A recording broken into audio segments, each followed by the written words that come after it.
Hello and Happy New Year! It's me, Christy from Flip City Magazine, on our 53rd edition of Creative Chaos. For anybody that does not know what Creative Chaos is, it is a show dedicated to shining a spotlight on fascinating people creating fantastic things outside of the mainstream. So, if you are looking for cool new stuff that is happening in culture, this is the place to find it. And I've got a really great guest for you tonight. It's somebody that I've kind of known for a little while, but I'm super excited to get to know him a little bit better tonight. And that opening band, for anybody that was there watching the opening music, that was Everly Music. So thank you very much to Everly for providing your music for us for absolutely no charge. So go check out Everly Music. I think if you put that into YouTube, you can probably find what he is up to. Sorry, I don't have my notes up right in front of me, so I don't have that link. Meh, Christy. Anyway, so as always, I have a sidekick, the coolest sidekick around. Who has a better sidekick than the Batman? Let's bring him in.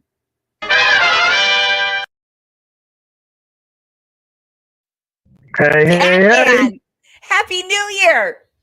Happy New Year, my dear. How are you? I am fantastic. I really am looking forward to 2025 because I don't know about you, but 2024 for me was sucky. It was poop. It was a rough year for me. I had to have neck surgery, still dragging this divorce through the mud. I just getting out of hand. But yeah, 2025 looks to be a brighter, sharper new year. So I'm looking forward to it for sure. Okay, good. Me too. Now, I don't know. I don't How know if you. Oh, go ahead. how am I sounding tonight? Crackly. Still? Are you Yes. kidding me? You know what? I think that might. I'm gonna introduce you next week as the crackly Batman. The crackling Batman. Okay, I've got new earbuds in. I've got a new stand. I'm like trying to get all this shit together, and it's like crazy shit. I'm just frustrated as hell with this. And of course, the day I need my laptop, I left it back at home again. So it's frustrating for me. Bummer. You know what? I felt bad because I gave you like I think too much shit last week for your crackliness. I'm just gonna accept it, and the chat needs to accept it too. Great hater. It is so fantastic to see you. By the way, so she Thank she you. sugge- she suggests Static Batman, Static Batman. There we go. and That at works least until too. it gets fixed. And hey, by the way, I am drinking a stout tonight. I thought you might be proud. Look at that cool label. Dark Star. Ooh, Fremont. Sounds delicious. It Yeah, is. tonight I'm drinking mushroom coffee. I need my vitamin supplements. Oh, I've unfortunately the end of 2024 went out with a real nasty bang on me. I wound up going out to eat with my brother and got food poisoning just before New Year's Eve, and then I oh, wound up with a case of vertigo. So I've been home in bed for the last 4 nights, 5 nights, oh my gosh, that 5 days. really does suck. But I had a question for you because you are also the resident Jewish person on the show. I am. So and that's the thing. Hanukkah started on Christmas. I have no idea how the dates are chosen or anything. I don't really want to go into the history of that. But Okay. something I found very interesting were Chinese restaurants apparently were very afraid of what was going to happen because Hanukkah started because that's a tradition, right? Jewish people Oh, on Christmas go yeah, out yeah, to yeah.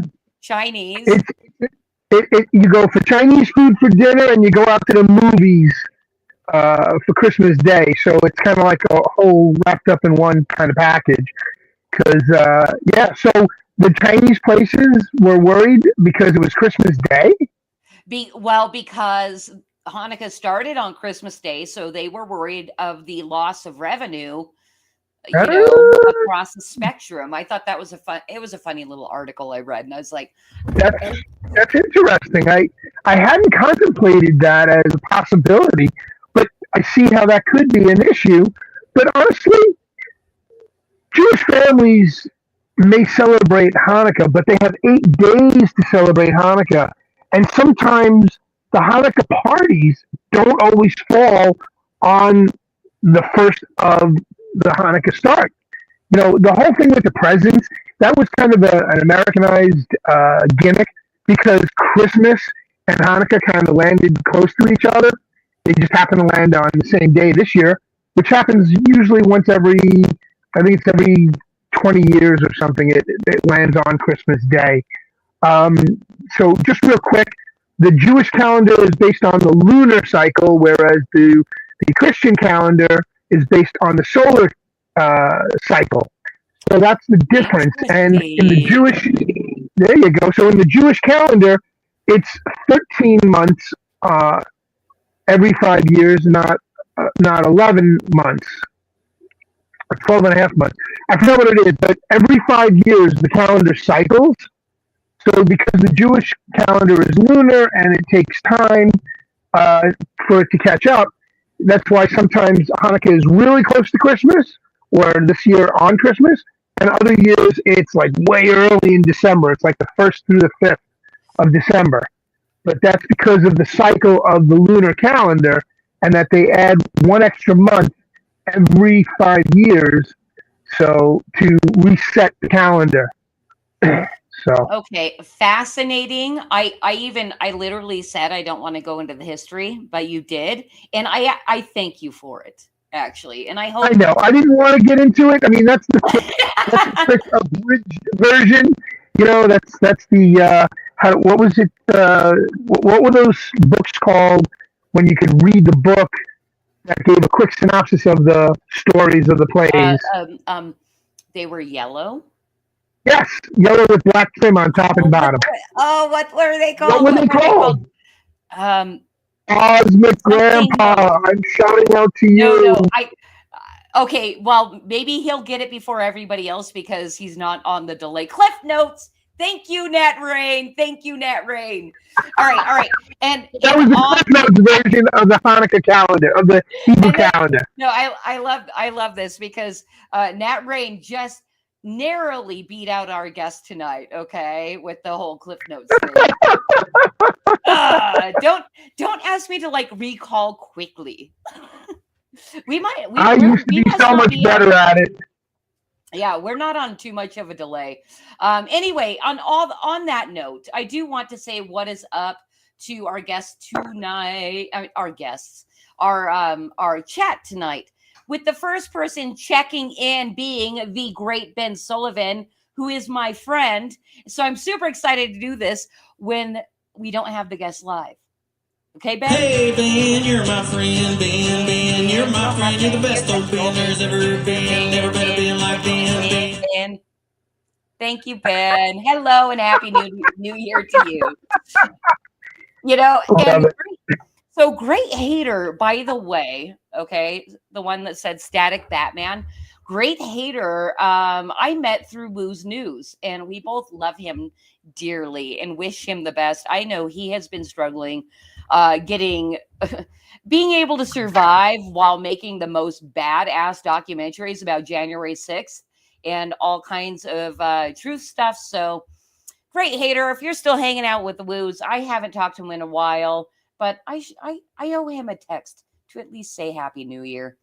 And then Cliff Notes is what Nat Rain said. And then, of course, our wonderful guest tonight checking in on chat, Dark Gift Comics Presents, because that's his YouTube handle. All right. Well, all right. Hey, so Batman. Real quick, how's my static now? Static Hater. I mean, Great Hater. How's my static now? Well, I'll tell you. Test 2, 3, 4. Test 2, 3, 4. Do you hear me? There is still static, but we're not going to focus too much on it. But it 2 minutes ago it was way worse. So you did something. I took out the headsets and I'm going straight through the phone speaker. So again, I'm not going to be hearing you as loudly as I should, but you can hear me clearly. So we'll keep it that way. All right. Well, we'll do that for the moment. Anyway, Batman, should I speak super loud? I'm loud anyway. Batman, what should people be doing with all the like social media They stuff? should be liking, subscribing, clicking that bell, ringing that bell, clicking that thumbs up, any way they can to subscribe so they get notifications for Flip City Magazine's Creative Chaos Show anytime it's on. So hit that thumbs up, click that red pill, subscribe, like, and enjoy. All right. Awesome. And don't forget to subscribe to the actual physical printed magazine, Flip City Mag. That's fantastic, and thank you for that intro to the pitch tonight, because I'm getting real tonight. I'm getting real, and before we do this pitch, and it's not really a pitch, and it's not really. It may feel like a oh pity me type of thing, but that's not what it's meant as. So last week at the end of the show, which by the way, thank you and Cosmic Grandpa so much for doing a show like right after Christmas and then also right after New Year's. Like, this is fantastic that we just keep rolling forward. I appreciate both of you guys so much. But I have a thing. So at the end of last week, we spoke very briefly about how I send you a subscription for free, and then you did kind of complain that you haven't received a magazine in a while, and that to me, okay. So I self-reflect after these shows, right? And I go like this. I'm like, yeah, that's a thing. It's a thing, right? And it's a thing that like kind of like is like a huge pit in my stomach, because we're independently publishing and we're doing it on a quarterly schedule, which is insanity, right? It's actually insanity, because we're not in the crowdfunding scene. I mean, we kind of are, but we didn't start that way, and we're just dipping our toe in. Anyway, so we have literally been behind in publishing. But good news. I'm just going to show you this, because this is how Flip City magazines come with our regular subscriptions. I love it because it kind of lends itself to like porn magazine, but it's totally not. And then you open up the envelope and you get a fresh new Flip City magazine. These damn green. These come quarterly in the best of circumstances, right? But we're so fucking far behind. Like, when you brought it up last week, I'm like, Bidenomics, oh, please don't make me feel pain, right? Because I'm sorry, I didn't mean to no. to give you the jab in the stomach. No. That's not even the purpose of this. I really just want to be real with people, because it's been a thing with me. I'm like, oh, how do I, like, a good number of our subscribers love us no matter what, right? And they're going to forgive us for everything, because they're like, fucking Flip City, you fighting the good fight. You're mocking the commies. I'm going to support. Take my money. But then I also have another subset of people who are new subscribers. They found us through Joey B. Tunes or things like that. And so I have to manage them as customer service manager as well. And, but it's painful. And I'm like, oh my God, thank you so much. I love you so much. You're like my favorite people in the whole world, right? But I don't really tell them we're like chronically behind since 2023. We have been. And this is me just being real to everybody out there. We are fucking chronically behind because of, and I do blame Bidenomics. Like 2020, 2021, and 2022, like fantastic. We were like, like that. And then the country became demoralized, or the people that would love Flip City became demoralized. And also we're like, I only have $50,000 in the bank. You want me to spend $50 on your thing? Fuck you.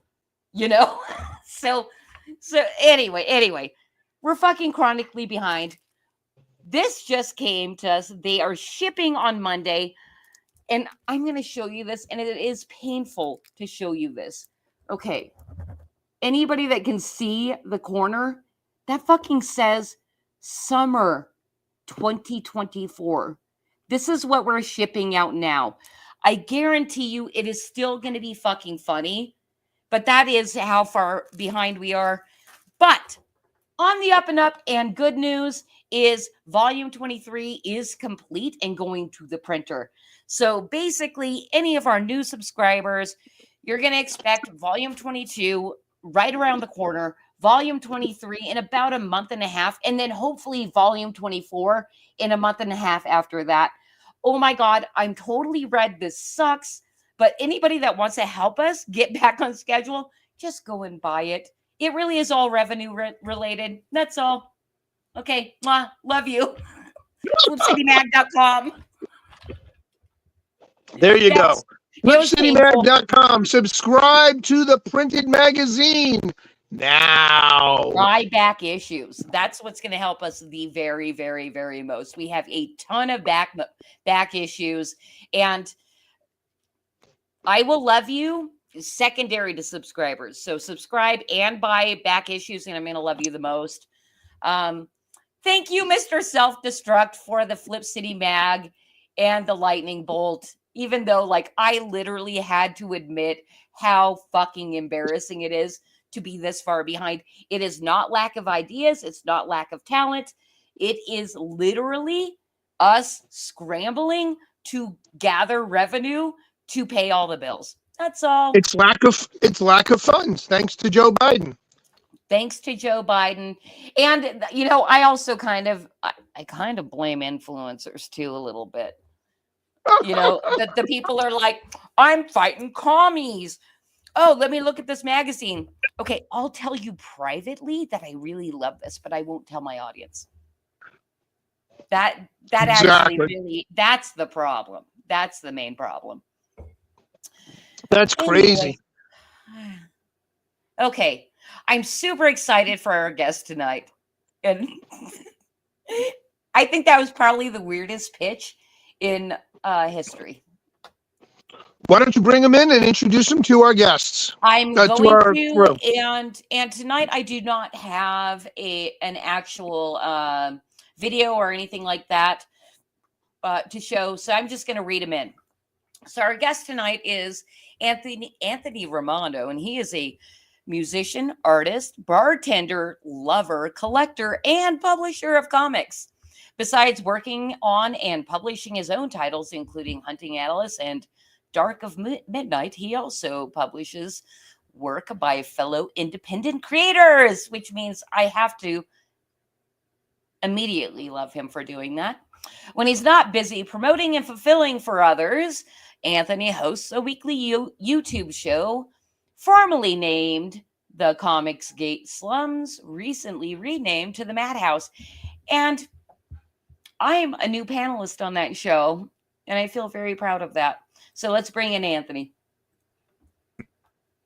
Hello. Anthony! Hey, what's going on? Dude, are you seriously not coming on camera tonight? Oh, well, I plan on it. You said I had some time, so I was just, my camera right now is not showing me. He's smoking weed. Well, I was doing that, but I was working on some inks. So, like, right now my camera's showing that, but let me switch it. Were you planning on live drawing tonight? Because we've never done that during a Creative Chaos. I wasn't planning on it, no. But I'm on the last 2 pages of Lightbringer 2, and once I finish those and do the lettering, and Mr. John Dillard, who I think is in the chat, gets me the cover, I'm going to print on that. So yeah, that's going to be nice. Okay, do you think Mr. Dillard that is in the chat is probably the guy within the indie comic space that gets the most freaking work? It kind of seems that way to me. I don't know if he gets the most, but he is probably the hardest working. What happened to the chat? I feel like half the chat just disappeared on me. Well, what I got to tell you is we have 55 live viewers right now, and I think that is a record. Yeah, but like I saw good stuff. I saw all the old chats seem to be gone for me. I don't know why. Something weird just happened when I turned my camera on, but whatever. He is definitely the hardest working, and he does a lot of work, whether it be commissions, his own projects, work for hire. Um, Dude is a Well, solid guy.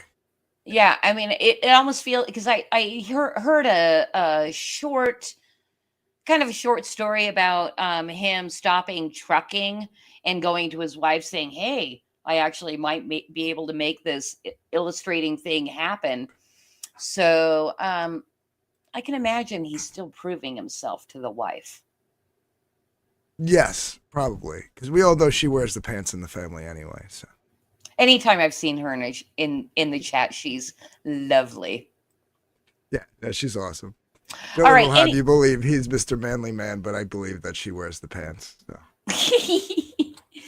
Anyway, He's gonna kill Anthony, me. I'm super excited to have you on because we've kind of been intertwining in different ways, but I've never actually got to know you ever. Even though I come on your own show, I Right. I don't know you very Yeah. well. It's like a Venn diagram of like mutual creators that we know, and we always wind up on a stream. And I was like, just come on. So And you allowed me.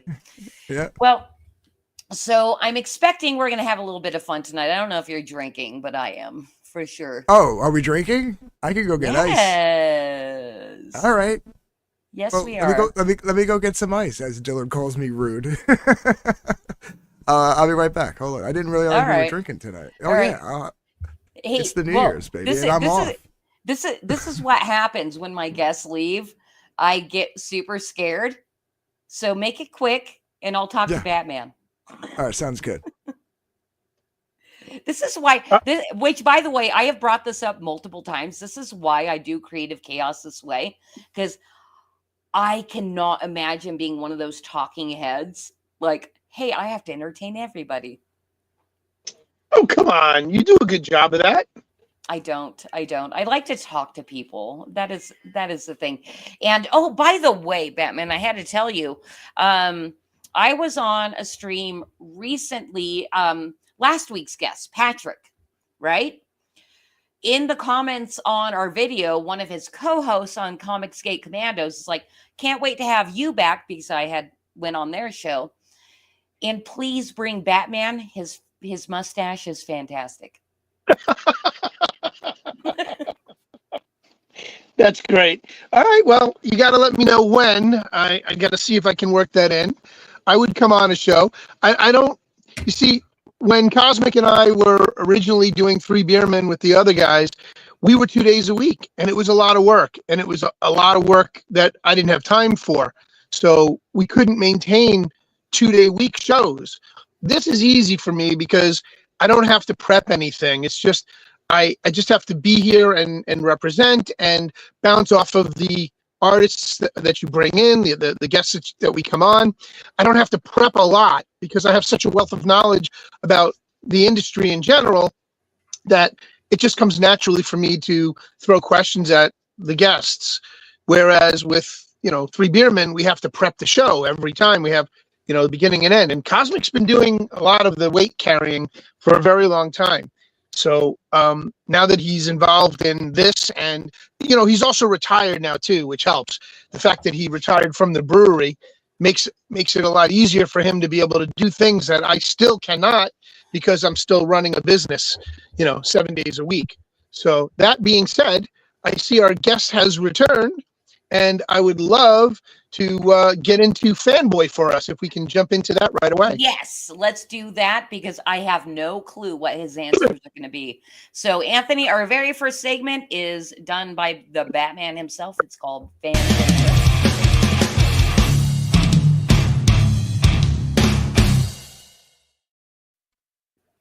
Yeah. So first I have to ask, what are you drinking that's not part of Fanboy for us? Just curious. Johnny Walker Black. Ah, very nice. A Scotch guy. Man. Yeah. I'm a bourbon guy, and I actually have. I had that actually here. Not black. Pre-mixed myself a little bit of my bourbon. I love that. I love that bourbon. Nice. That's my favorite bourbon. So, but what you're not seeing in it, because it's all the way at the bottom, is there's already cherries, there's cherry juice and bitters in here, because the last time I had this bottle, we were at a men's club, and we were BYO, so we brought our own cigars, we brought our own liquor, and a buddy of mine had a bunch of the mixes for the old fashions, so I threw a bunch of it in here. I can't drink tonight because I'm still recovering from vertigo, and alcohol will throw me back into a spin. So I have to wait till I'm 100%. So right now I'm drinking mushroom coffee and lots of water. But good to see that you're able to throw back some scotch. Always good to know. And I know that Christy likes her scotch as well. But let's jump into Fanboy for us. So we're going to ask you a series of rapid fire questions. These questions are, don't let it stew. Kind of like come out with the first thing that hits your brain. We want to know what your favorite movie is. Favorite movie? Ooh, Eddie and the Cruisers. Ooh, interesting. I like that.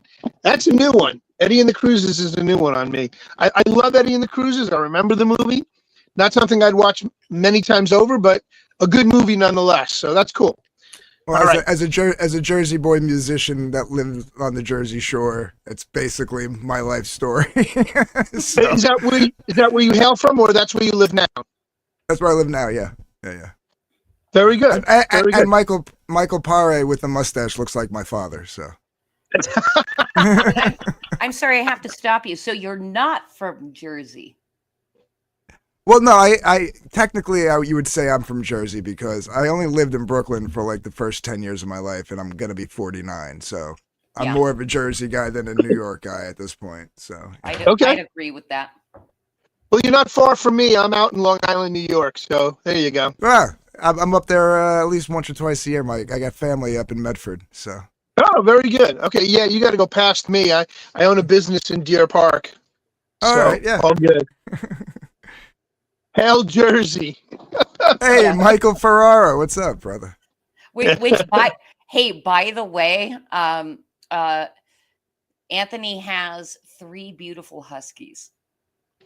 Ooh, huskies! Yes. You're a glutton for punishment, aren't you? Yes, it's their house. I just pay the bills. So.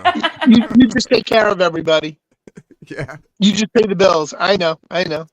All right, back to Fanboy for us.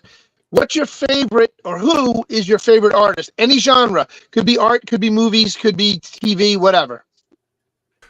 Oh, if we're talking like comic book artist, Todd McFarlane. If we're talking music, Slash. Okay. I like his top hat. Yes. All right. Favorite food, any kind, dessert or regular? Pizza. We get that a lot. Pizza seems to be the steady go-to for a lot of people. It's a lot of artists in general. Yeah. I think pizza, it's because it's so easy. You place an order, they deliver to your house. You can still continue drawing while you're chucking down a couple of slices of pizza. Oh, that's true. Favorite drink? Scotch. Okay. Easy enough. Your favorite character, any genre? TV, movies, comic, anything. Ooh, okay. Favorite character, Freddy Krueger.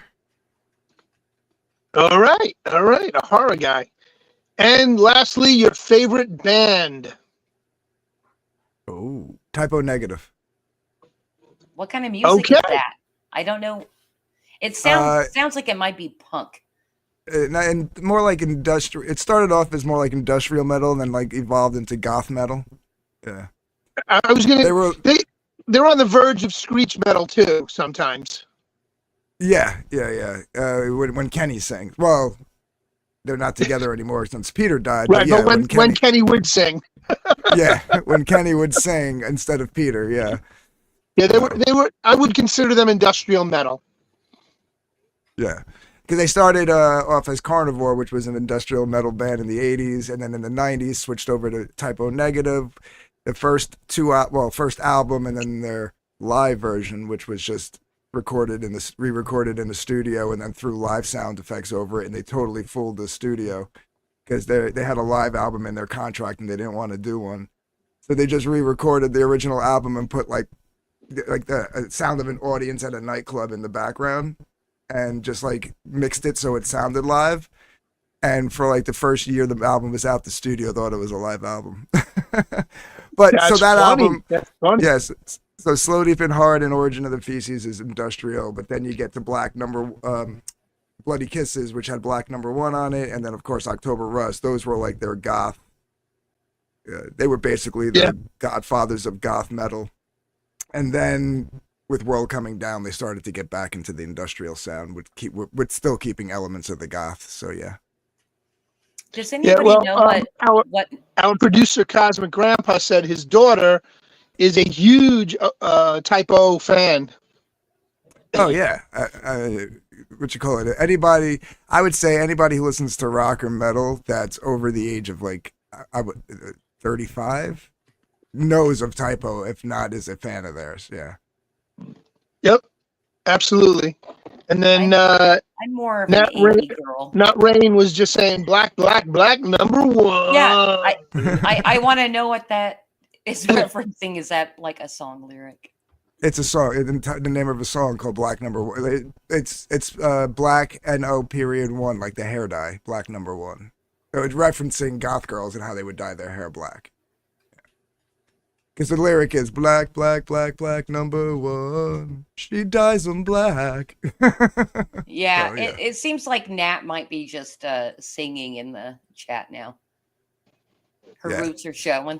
Yeah. Yeah. Yep. He's singing that's the lyrics. That's the lyrics. She All right. wants to Well, go thank you. out Thank you for 'cause that, it's Nat. flowing. She can't go out 'cause her roots are showing, dying black. This whole song is about dyeing your hair black. It's about goth girls dyeing their hair black. All right. Well, I think that's a perfect segue out of fanboy for us. You're done, right, Batman? Yes, that was the last question. But I want to just say, I hope that somewhere down the road, if they're going to continue the Wednesday show, show, that they use some of Type O Negative's music in there. Who's that? Us? Wednesday, the TV show from the Addams Family. Oh, yes. The solo show they came out with. They started season 2, or they're gonna start season 2, or I don't know. They should. Yeah, really should. Absolutely. Type O would be perfect for that show. Yeah. If you ever saw did you ever see the movie, real quick, before we move on? I'm not trying to hold you up, but just so, Christy, did you ever see the movie I Know What You Did Last Summer? Yes. A long time ago. And when things are about 24 hours after viewing, I forget them. Oh, the very opening scene, the credit where like the camera's flying over the bay, because it takes place in that shipping town, the fishing town. The cameras and they're doing the credits. The opening song is Type O Negative doing a cover of Summer Breeze in that. Oh, that kind of. I didn't know that. That's fun. cool. Now I'm gonna have to go watch the movie to hear the song. Well, yeah, and that's the thing too. So yeah, every 90s goth kid knows that song. True. I guess I was always kind of afraid of goths. I think I was, because I was an indie kid.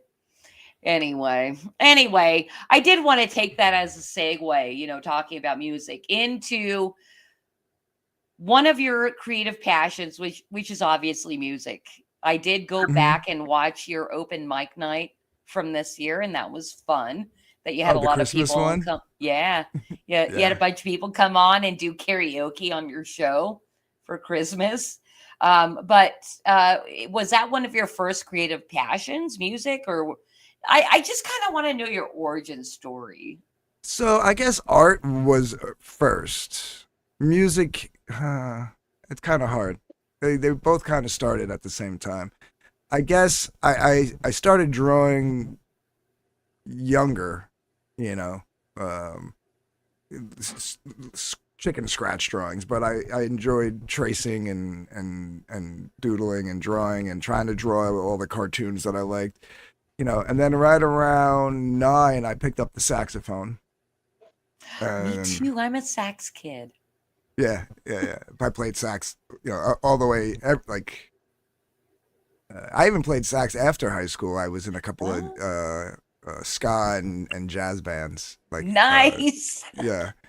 Um, and then We piano used when to I was have 12. sax parties. We did. Anyway, Did go you on. really? I thought you were trying to make a joke. No, we really did. It was insane because we were so band nerdy. Our parents let us have co-ed sleepovers. We had sax parties. Oh, see, we weren't allowed because within the band there was like our little group, which was like all the metalheads, and we were the ones that were always getting into trouble while we were, Ah. we almost got our band kicked out of like the championships because we were smoking weed behind the bus. Oh my God. Oh yeah. Yeah. You guys would have been kicked out of our band immediately. We were the ones on the back of the bus with the big boombox blasting the metal music and like who's making out with who and like literally like this one time at band camp that line So from you American literally Pie. mad that happen. Yeah. No, me, I was like, what? No, it's not like that. Oh, it was totally like that. I learned everything. I learned more in band camp than I learned in sex ed. Like I swear. Oh, I'm sure. So wait a minute. I have to ask now that you said the back of the bus. Did you guys ever have what's called rainbow parties? I don't know. What's a rainbow party?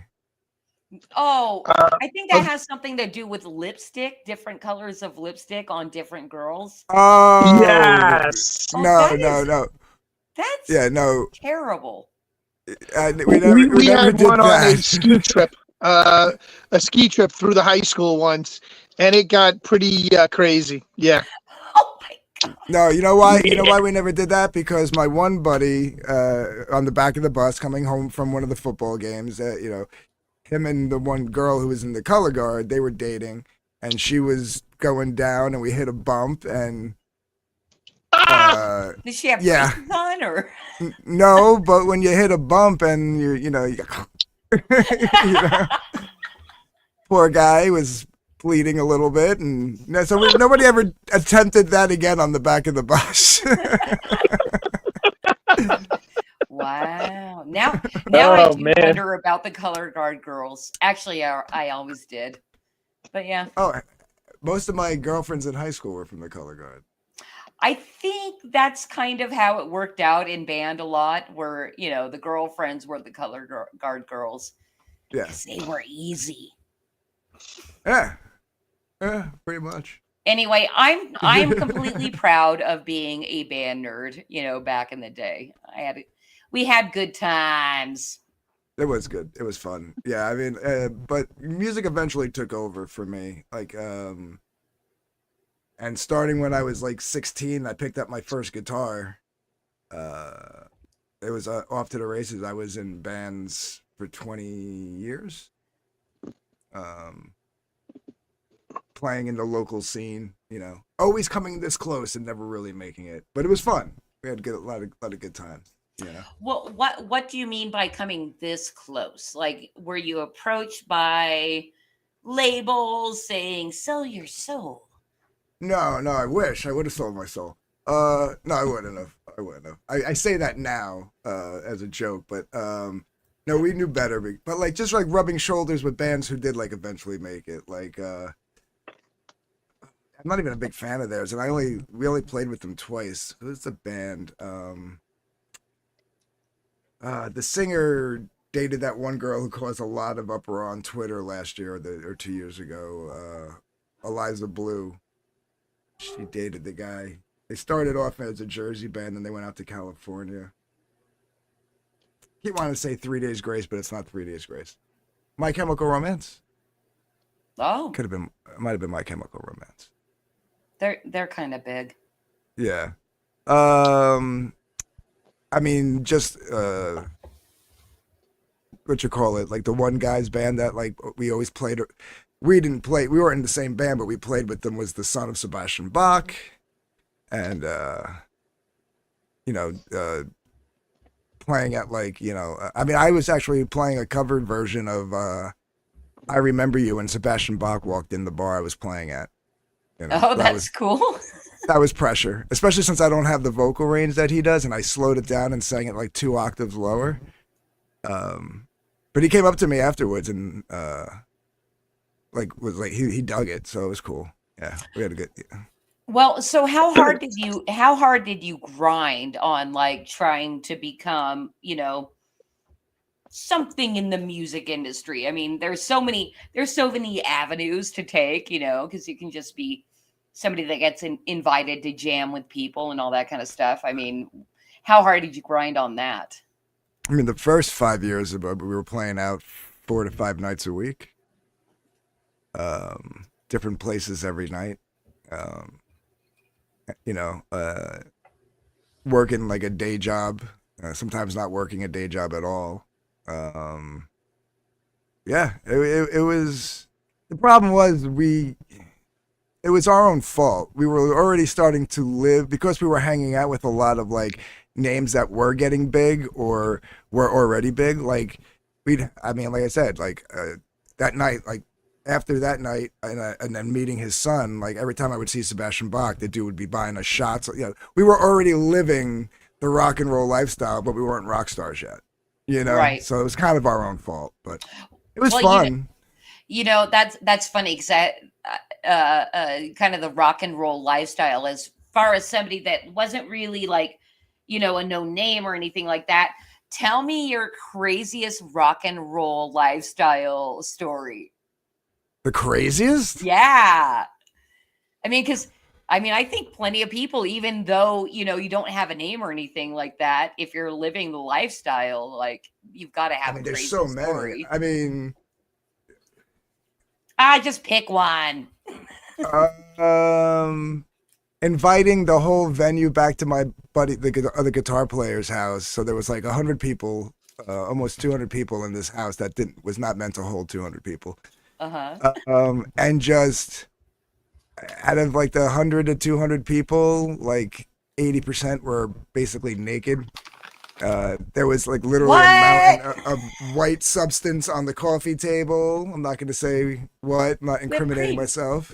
Yeah, big mountain of whipped cream on the coffee table that people were just shoveling up their nose. I was up in one room with like 2 girls. My buddy was in a room with like 3 girls, and then like afterwards, 2 of them came into the room I was in, and the other 2 went into the room that he was in. Yeah, it's a lot of degeneracy. A lot of degeneracy. Yeah. Well, let me ask you this, because you're kind of like in your publishing phase of your life, trying to make it big again. Good luck. I kid.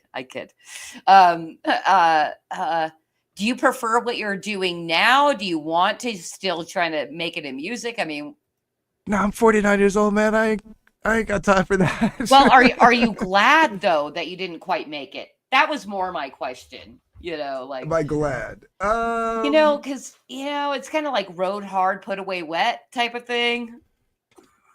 I'm alive, so that's Yeah. Because I don't think that would be the case. I know a lot of guys that didn't survive. I mean, yeah, that's the thing that I'm saying. Like, if you would have made it even slightly more, in the music scene, do you feel like you would have resisted the temptation and addiction and all that kind of stuff? Absolutely not. No. Yeah. I would have went. Motley Crue and Guns N' Roses were like my idols. So, like that, like the lifestyle was glamorous. In my mind, it was glamorous. We're about the same age. We grew up in the 80s. MTV basically put that lifestyle like on a silver platter with a big bow and said, here, this is what you should strive to be. Heck yeah, it did. Oh my gosh. I'm sorry. I'm already getting my tinfoil hat on. It's kind of like that whole like CIA made the hippie movement happened with the drugs and the sex and blah, blah, blah. Anyway, for us all to like basically destroy our lives, right?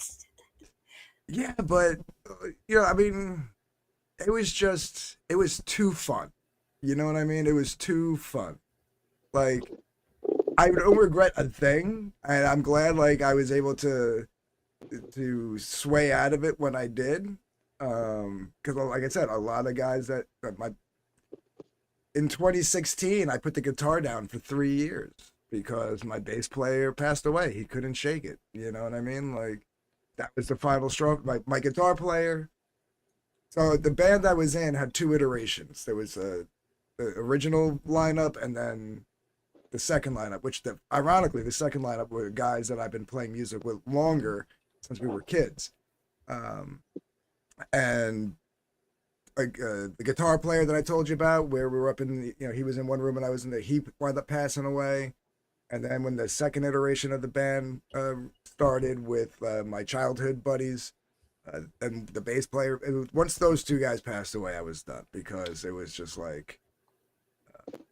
Well, for anybody that's interested out there that wants to see your old bands, is there a way to find your old music?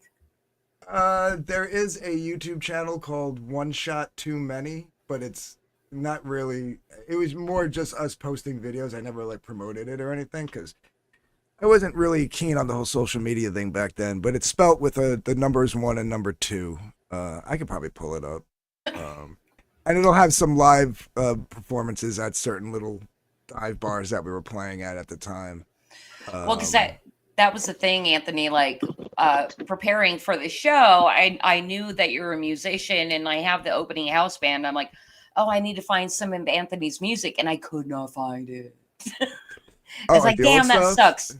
Well, yeah, anything. I mean, I found some of the stuff you've done on YouTube, but the sound's not that great and all that. I'm like, oh, okay, Right.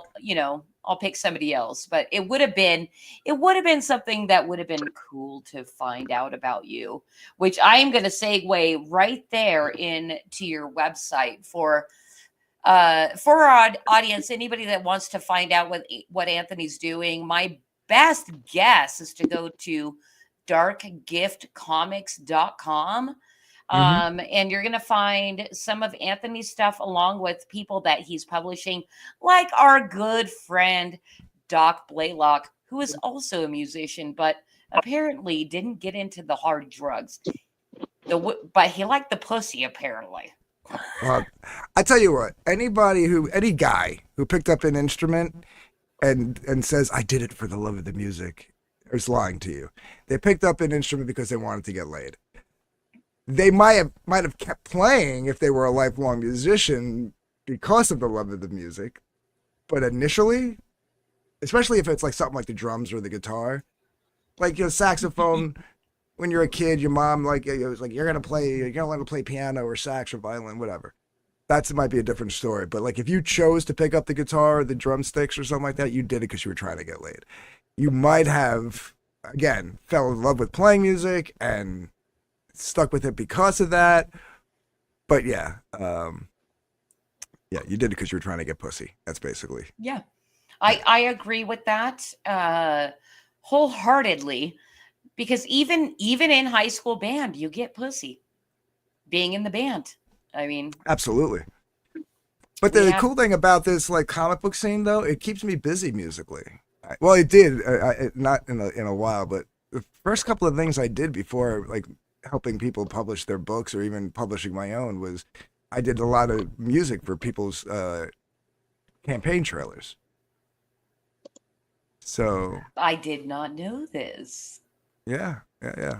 And now you've been replaced by AI music. Sorry to tell you. Yeah, whatever.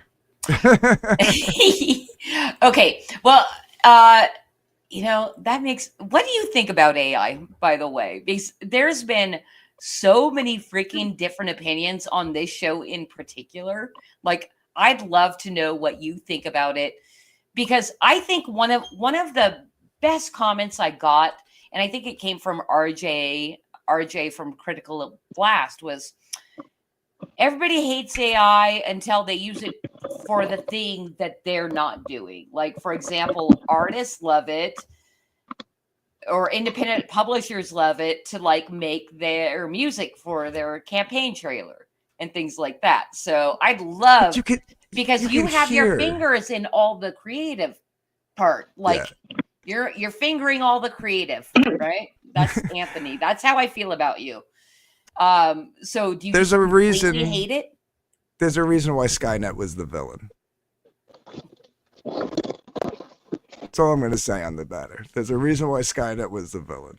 All right. No, I Dude, mean you could the art you could tell. I mean the minute you see AI art, you know it's AI. I don't care how good it is. I don't care if you're trying to do a realistic photo. Like somebody pulled up a photo of something. We were in a back room and they were like, "Look at this," and I was like, "What are they doing? AI porn now? Like there's AI porn now, well, and they try to make it look real." that You that could hear. seems to be the number one reason, for AI is just to create that content. Yeah, I mean, and then like the music, you could totally like I've messed around with it as a joke, but you could hear it. You could hear that it's AI. Like there's For the moment, at least. You have well to here admit that for the moment. well here's the thing, right? Like it's not a real guitar. Like it's not even a sampling of a guitar. You know what I mean? Like it's not like it's taking a sample of somebody playing the guitar and then rearranging it. It's mimicking what it knows a guitar to sound like. So when you're putting this fake guitar sound over a fake drum sound with fake lyric, like a fake voice, it for somebody who like you could hear there's no space. Like there's no space in the layers of the track. You know what I mean? Like I don't know how to explain it. There's no air in between the track. It's just all muddied together. All right. Right? Because Well, the but AI let is me ask you this though. It will improve. I mean, undeniably, it's going to improve because possibly, yeah. it's being fed, it's being prompted, and it's searching more stuff. And I had an interesting question posed to me a while ago about AI. Is say you like something, right? You're like, hey, this is great. I'm rocking to it or whatever, and you love it, right? If 2 days later, after you're loving it, it's exposed to you that it's AI doing whatever portion, you don't know what portion. Maybe somebody fed in the lyrics or somebody fed in something, right? Are you then going to be like, I hate it? Yes. Are you going to feel embarrassed because you were duped? No. I'll be Okay. pissed, but I won't be embarrassed. I think that's maybe the masculine version of embarrassed is being pissed. No, I'd just be pissed at myself for like not being able to pick it up because like you can like as of right now, like even like what's it, sumo or suno or whatever. Like I said, I've dabbled with it as a joke, like on the fly on a stream. Somebody said something funny, and then like, oh, that should be a song, and then you just pull it up and you real quick throw the make a song about blah blah blah blah, and then you play it real quick on the stream, right? Nothing crazy. But they have their version 4 of their whatever their engine, and it's cleaner, right? It is cleaner. It's a more enhanced sound, but it just sounds like somebody was like just mixing the EQs. But again, the problem with that is if it's not layered properly. Now maybe they'll teach the AI to eventually layer properly, but then you got to also then at that point teach the AI how to master and mix and all that stuff. But that's the thing, like there's no layer to it. So like once you start messing with like you could take an AI song and if I start running it through and start trying to adjust EQs and stuff, it just gets muddier and muddier because there's no separation. It's all one track, right? It's like taking your CD right, after it's been mixed and burnt to a CD and then trying to play with the EQ off of that. You might get a better bass sound or a better treble sound, but once you start trying to like actually run it through a program that that mono track is now gonna get muddied. You know, it's just gonna, yeah. So All right. All right, I understand. And, kind of to go along with your own frustration, I'm looking for this one comment here. Here we go. Doc, listen, I'm not on YouTube right now. I'm in StreamYard, and I don't know how to give you a wrench, but I love you.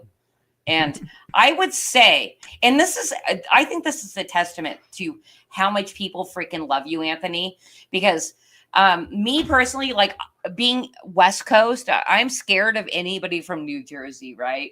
But you're so fucking nice. No, it's because we're like kind of polar opposites, but That I'm is like, true. it's also why I really like you, because like I've teased you on a stream or two and you're like, no, I'm not like that. And I'm like, now I feel like the fucking asshole. You're supposed to be the asshole. it's funny. It's like I am an asshole, but it's hard to explain. Like if I know you, I'm an asshole. Like the more I know you, the bigger Like of an asshole I Dillard. am. Yeah. No, actually, I think Dillard's an asshole no matter how much you know him. I think Yeah. that is probably the difference between West Coast and East Coast. We're all Maybe. assholes, like, because we're like being sarcastic, we're our California sarcastic self. And it's like, oh, this person's going to get it. But you're East Coast and I fucking tease you and I'm an asshole. And you're like, no, it's not like that. I'm like, I'm a dick. Anyway, I just had to say, Doc, I can't give you a wrench right now. Anthony, if you'd like, where should people find you? I mean, I'm sending them to darkgiftcomics.com. Yeah, that's basically it. I mean, because on social media, I'm Dark Gift Comics or Dark Gift Comics Presents on all the social medias. So, and on the website, there should be links to most of my socials. And in my YouTube description, any stream or video on my YouTube channel are the links to all my other social medias. So, just basically search Dark Gift Comics. Dark Gift being one word. But and it's not dark grift, everybody. That's right, Michael. Jersey guys are fun assholes. We are. We're the fun guys. We're the ones that like, Anthony is not nice. His intros are some of the worst civil rights violations. What? I missed that one. It's a lasmat. Listen. You're the only one that considers your intro racist because it has ducks in it. I don't know what to tell you, Alasmat. Oh, there it is. Hello, Alasmat.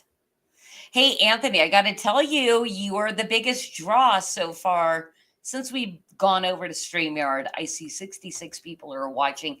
Thank you guys so much for coming and hanging out with Creative Chaos. I'm getting to know Anthony quite a bit better and learning why he's never been quite the asshole to me. It's because he doesn't know me yet. That's going to happen. If I get to, but the thing is, sometimes I don't know when to stop. Like the more, because like the more I know you, the more comfortable I am with being an asshole, and then you get mad at me because, I make a stupid video and. So here's the deal. Like I literally have not. Oh my gosh. By the way, I'm sorry. I have to stop and say thank you. Thank you, Subpack Vet. And also thank you to Ghost Pepper over on Pilled. But thank you, Subpack Vet, for the can. That's money, by the way, over on Pilled.net. Anybody watching that doesn't know what Pilled.net is, go check it out. It is a 100% free speech platform. And if you think you can't be offended, go over to Pill.net and start scrolling their live streams. I guarantee you're going to be offended at something. Yeah, just tune into Salty Nuts. You can always get offended by him. But or PTP Podcast, another one that assaults your integrity. But anyway, real quick, just a quick shout out to my boy Subpack Vet. That's my buddy. He's up in Washington, in Idaho, trying to build his homestead. Iowa, trying to build his homestead. No, Idaho, yeah. Idaho, Washington, right next to each other. He's out there working on his homestead. That's a buddy of mine. So Thank you, Subpack. Appreciate you. But I think I think we're kind of like getting lost in the weeds here because we're talking so much music that we haven't That is even gotten into true. conspiracy corner. And I wanted to hear what Anthony's favorite conspiracy was. Oh my God, you're jumping segments. Are you trying to get out of here? Not at all. Not at all. I was just kind of like we got so involved in the music, and I enjoy it because I'm a music buff too. But I've never had the opportunity to play an instrument, so I don't know. I play a harmonica. That's as much music as I can play. Dude, harmonica, man. It's one thing that I'm still working on. I just haven't spent the time on it, but usually if I pick up an instrument and I spend enough time on it, I can pick it up. And Yeah. harmonica is one that I want to get the thing where you put it around your neck and it just holds it there. So while I'm playing the guitar, I can play the harmonica. But I gotta learn to play Right. the harmonica first. But yeah, Yeah. I love the blues. Yeah. So yeah. Yep. Big blues fan. I mean, I listen to everything. I have a very eclectic palette of music. I listen to everything from, Bach to blues. So I'm all the way in. Yeah, me too. Me too. My favorite conspiracy. Whew. No. We're not. We're not there yet. We're not there. We're We have a whole Oh. segment. We have an intro. We have a stinger. We got a whole 9 yards to go into, Anthony. And She you has know the what? whole show mapped out. So You I'm know- going to turn it back over to her, and I'm going to digress and let her go back to her programming. I love that I rule this place with such an iron fist that my co-host is like, I digress. He digresses almost all the time, just to let you know.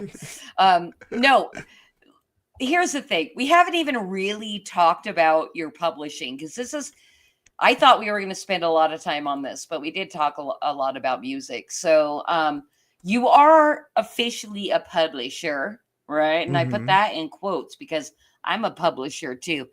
And it is because I have my own insecurities about being a publisher and like not being fucking rich, right? Because that to me, when you think of publisher, like it means you're rich. You think of a company, right? Like You think yeah, of a company. right. Yeah. Yeah. Not just one dude sitting in his office with a Yeah. fucking stack of Gemini mailers over there. And Yes. Yeah. I am so curious to know why you decided to become a publisher for other people. And that's another thing. I'm not going to get too into the weeds on that. Tell me about becoming a publisher for a lot of independents. I mean, how did you arrive there? well, yeah, after being considered a super backer, at this point, I think I'm over like 400 different campaigns. Well, Wow. I should say backings because some of them were like multiple on the same campaign because something new came out or whatever. But yeah, after 400 backings between crowdfunding sites, websites, eBay's, Etsy's, just hitting somebody up and PayPaling them, stuff like that. I was considered a super backer and a promoter. And then I decided, like I said, I was doing music.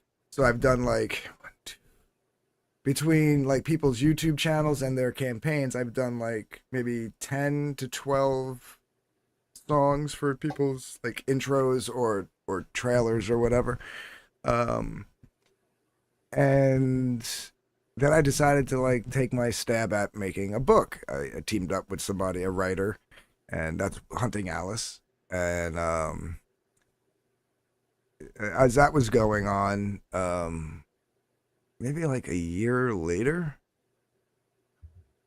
I get an email out of the blue from a person named Liz Scocho, otherwise known as Iron Liz from Channel Awesome.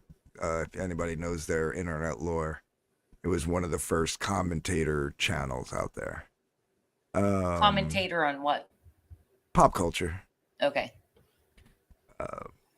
And asking if so she wanted to take Linkara's highly panned webcomic Lightbringer, since he put it in public domain, and tried to make something good out of it. And I'm like, is this a prank? Like, why is this person emailing me? right? Like, why is she asking me to help her publish this comic? I ignored it. I didn't even answer because I thought I was being, you know how the internet is, Oh trolls yeah, and yeah, stuff like that. absolutely. Yeah. You put yourself out there enough, you gain a couple of haters here or there. And I'm like, I mean, I even got a night letter. Somebody in California sent me a letter where they typed up my address onto an envelope and then typed a little note saying, when on a public forum, don't promote hate speech or something like that. I saved it. It's in my Ooh, desk drawer. Yeah. It was that's an pretty anonymous cool. letter. Yeah. I was like, all right, this is something like that, right? Somebody's just messing with me. And then like a week goes by and then I get another email. So this time I say, sure, I'd be interested. If you want to set up a video meeting, let me know. Figured they wouldn't do it, right? I was just kind of testing the waters. And sure enough, I get a link to a Zoom call and I meet Liz and I ask her, why do you need my help? I mean, you literally, she gives me the backstory because I didn't know much about the Linkara thing or Channel Awesome or any ties to these bigger YouTubers that she had. I'm like, why do you need me? And basically, she was canceled because of her views. Liz, for those who don't know, is trans, but is not in that ideology of uh, science is wrong and I'm a delusion. Basically, I have a mental illness. I was born a man. This is just how I am. Keep it away from kids. And she's a Trump supporter, born again Christian. It's like the weirdest combination of like personalities for a person, right? And she got canceled and had no, whatever. So I'm like, me being socially liberal, I don't give two shits about that kind of stuff as long as you're not trying to change reality and you're not indoctrinating anybody. So you're like a libertarian. Yeah, what would be considered a liberal in the 90s and a libertarian today. Yeah, exactly. Right.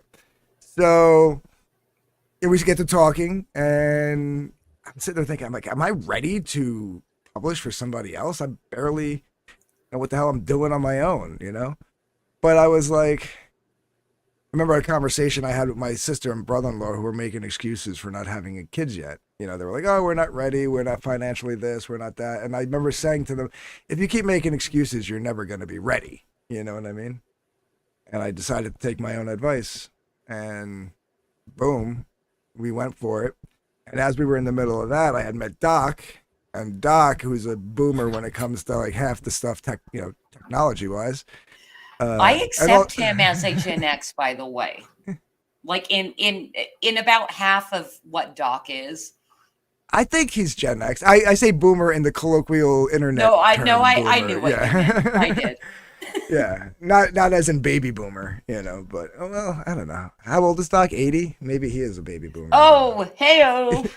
He might be the greatest generation for all I know. I don't know. Love you, Doc. But we were getting along, and what it is it's not just helping people who don't know what they're doing. Sometimes some of these guys could do it on their own, you know what I mean? But like they just don't want to. They don't want to deal with the printers and well, and I'm gonna stop you at the printer thing because that's when I think of publisher, I think clout, right? You have clout, you are promoting, like, I feel like that's one of the publisher's biggest jobs is to have the audience, right? To be able to promote to them and everything, which is the scariest thing for artists and independent publishers and things like that. And personally, me as Flip City representative on the internet and all that, it's fucking hard. It's fucking scary. But yeah. once you get there and you have the clout and the basically you're known to be able to curate, good content and stuff like that, you're fucking golden and you're gonna get rich. Here's the thing though, like if you, especially for someone like myself who's been around this little pocket of the scene for 7 years, 27. Yeah, just hit 7 years. Starting off in the culture war fight where you're arguing with commies and stuff on the internet and whatever. And you get a reputation as known as the fence sitter, which is just a lack of imagination term for somebody who just has some doesn't rational thinking skills. Like I basically kind of take that as somebody that hasn't fallen into the hive mind, whether it be left or right. Yes, the right has a hive mind too, everybody. Yeah, but typically this would be within our little group. We lost Christy. I'm here. Well, you're not on screen. I'm here too. She just dropped off screen. I don't know why. Yeah, I'm here. Go ahead, Anthony. I don't even know how we're hearing you right now.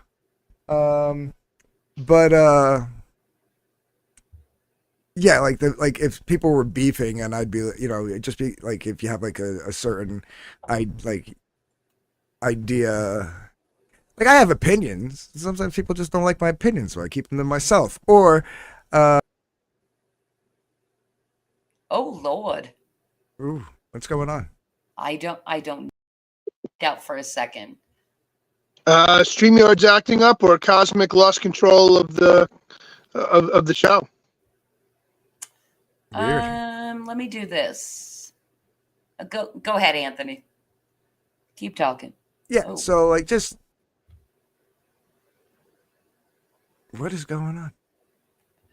I don't know. Let me look at the private chat. Hey, maybe we've gotten so big that we're getting fucked with the CIA. Yeah, it's weird. Why are you not on screen? We haven't even hit conspiracy corner yet, and we're getting fucked with by the CIA.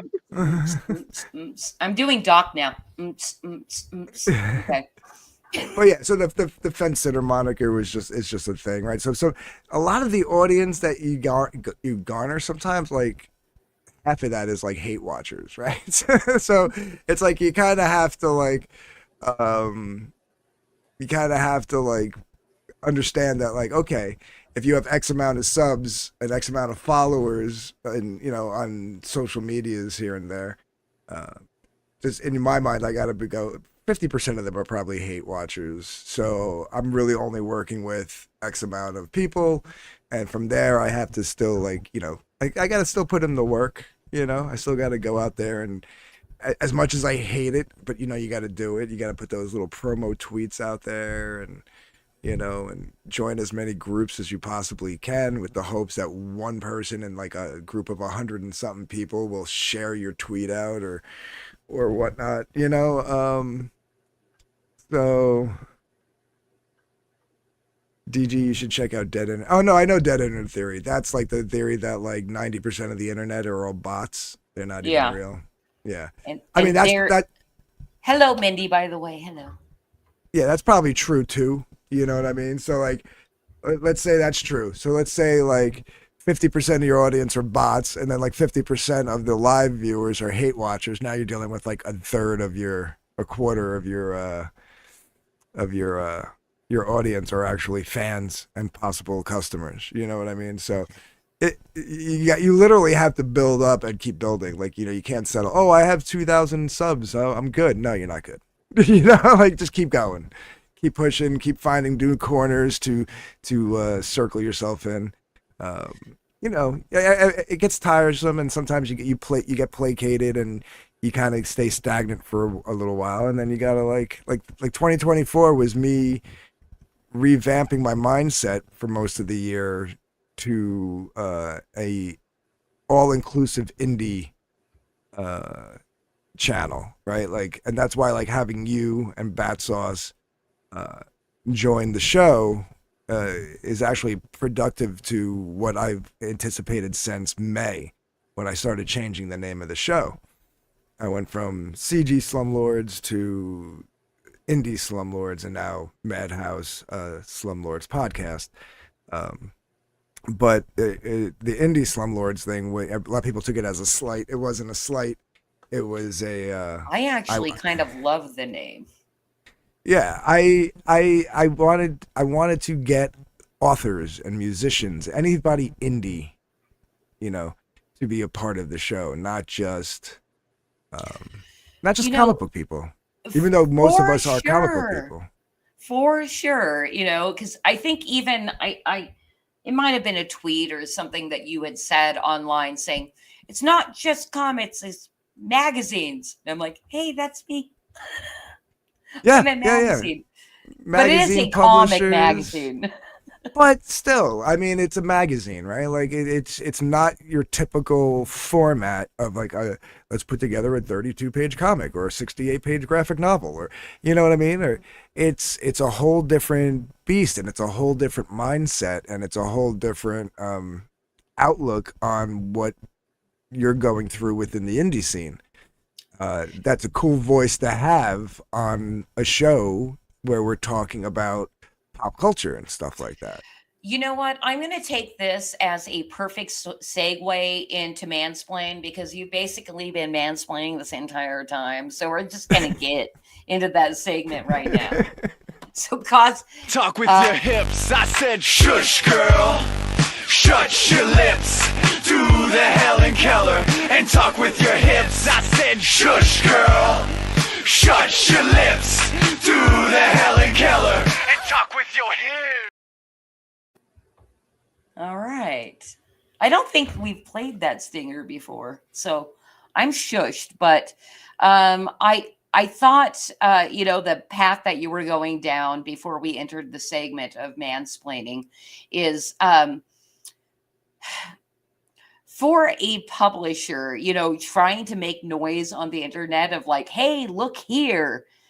I'd love to hear your top 3 tips of getting that done as an independent, and like why you shouldn't feel that it's so cringe.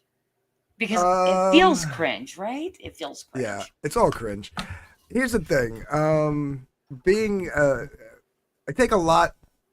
I take a lot of what I learned with music and my time especially like in the early days of the internet, right? Like 2000 to 2010, where like Friendster and MySpace and forums and chat rooms and stuff like that, where like it was like the Wild West of like promo. And I try to incorporate it here. And here, the one thing that I'll say is you're a very, very loud voice in a thunderstorm of chaos. So, number one, don't get, my first tip is don't get discouraged and dissuaded because you're not getting the attention that you're trying to get, because there's a million other people trying to get that same attention, Indeed. So it doesn't matter how loud you scream, there's somebody screaming louder, and then somebody screaming louder, and then it's just a cacophony of screaming, right? So I call it the screaming ones and zeros. Yeah. My second tip would be, and I hate it, but it's true. Don't be afraid to dabble in a little bit of controversy. I know. That's the cringest, I think. Yeah. I'm not saying drama farm, and everybody will say, "Oh, look, you're drama farming." Well, okay. So differentiate. What is the difference between those things? The difference is if you base your whole personality and your whole content series on it, then you're drama farming. Okay. Right? But if you see something out there that you feel strongly on and you want to voice your opinion, don't be like, I really shouldn't do that because it's not a good look and blah, blah, blah, blah, blah. It might not be a good look, but it'll get eyes on you. You know what I mean? So, but have your opinions, voice your opinions, be as professional as possible with those opinions, but don't be afraid to get, to dabble in a little bit of controversy. All right. I'm going to stop you right there, because that is something that I feel that you've done a pretty good job in perfecting. Not that I like look a lot at it, but anytime I've seen you dealing with controversy or drama, like you seem to keep it really fucking professional. I haven't seen anybody do it to the level that you do. So congratulations. Well, I mean, this goes back to the whole fence sitter thing. A lot of the times it's just using logic and reasoning with your ideas and opinions on a certain topic. Some people consider that like fence sitting because you might say, well, I kind of get where this person's coming from, even though I disagree, right? Like they'll call that fence sitting.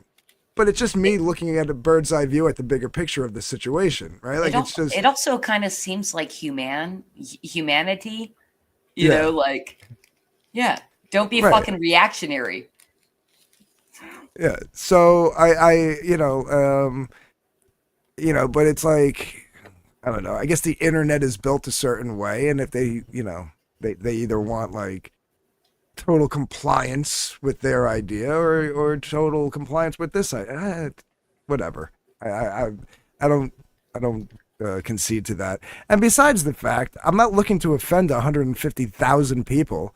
I've if I'm getting into an argument with one person, my argument is with that one person. So if I turn around and make blanket statements about certain people or groups or whatever, I'm insulting a whole base of people that I don't even know.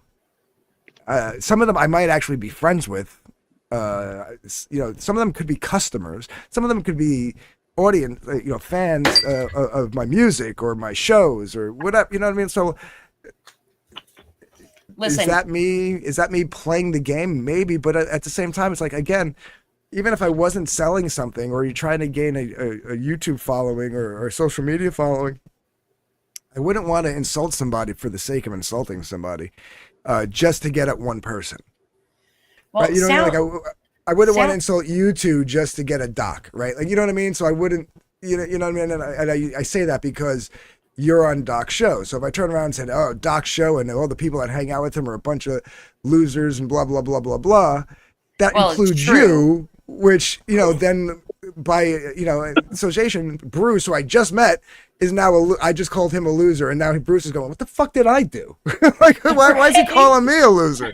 Right? I don't even know What this the fuck guy. did I do? Right. So,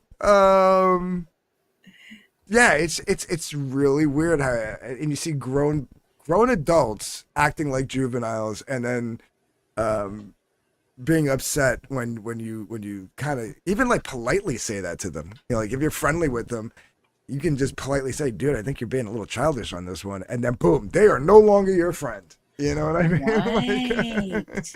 Call Yeah. a spade, and if they're being a dick, call them a dick. Right. That's how we are here. Listen, if me and my boys are hanging out in a bar, my one buddy's getting a little tipsy and he's starting to like mouth off to some broad and being a little inappropriate. You smack him upside the head and go, dude, you're being a fucking douche. Exactly. I love that but the he- word broad was. I love the word broad was used in mansplain. By the way, I love the word broad. I do too. Actually, I think it's a wonderful a descriptor. You know what a Yeah. broad is, and you know what? I'm not offended at anybody calling me a broad because I fucking have wide hips. That is all I think of when I hear broad. I'm like, I got baby bear and hips, bitch. Yeah. But Anyway, again, we my haven't gotten second to tip, number 3. right. Yeah. So my second tip would be don't be afraid of controversy. Just don't become consumed by it. And number 3 is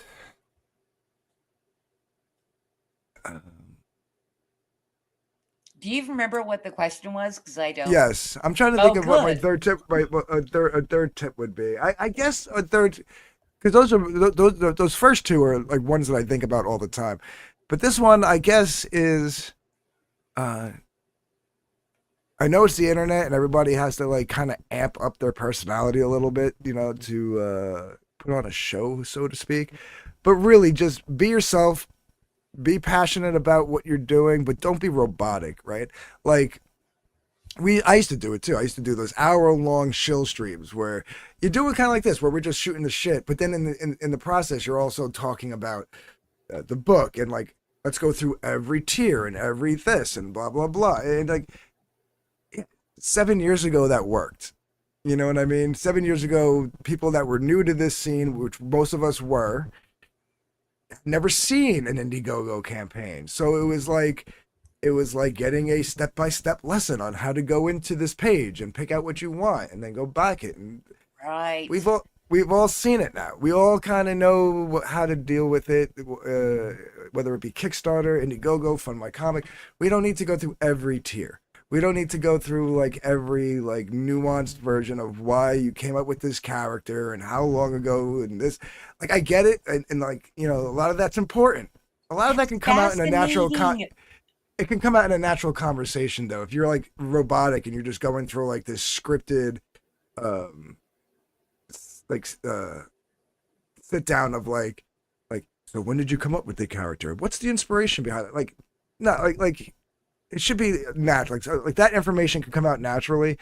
I think having a show like what you're doing here, where maybe you're getting to know the person, we're having fun, we're talking about music, we're making jokes, this, that, and the other thing, that's cool. If you want to do something like that, but then like every 5 minutes, pull up the campaign real quick and be like, hey, don't forget about so-and-so, and don't forget about, you know, this, that's cool. I think that's the best way to go. Try to just be yourself, be natural, and don't be structured and robotic. You know, the audience has to see something loose and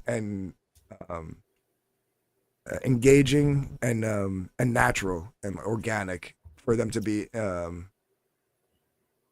connected to it. If they just see this robotic, same formulaic thing, you know, every show, everything time you want to try to promote somebody, they're just going to tune out. I absolutely agree. And this segment was brought to you by Johnny Walker's Black Label.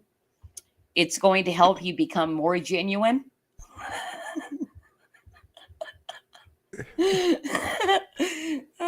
Yeah, wouldn't it be great if they threw us some cash for that shit? That'd be great. I do like a bourbon every now and then too, Bruce. I got a little Angel's Envy over here. Yeah, Angel Envy's is good too. Yeah. And this I got from one of the weddings I worked. The guy owns his own distillery. He makes a old-fashioned American whiskey right here in New Jersey called Proper Cock, which I find that name hilarious. It says Proper Cock. I'm sorry. We're Proper doing this. Cock. Yeah. Nice. Yeah. And it's it's an already mixed old fashioned. No, it's an old-fashioned American whiskey. Yeah, not an old-fashioned drink. Yeah.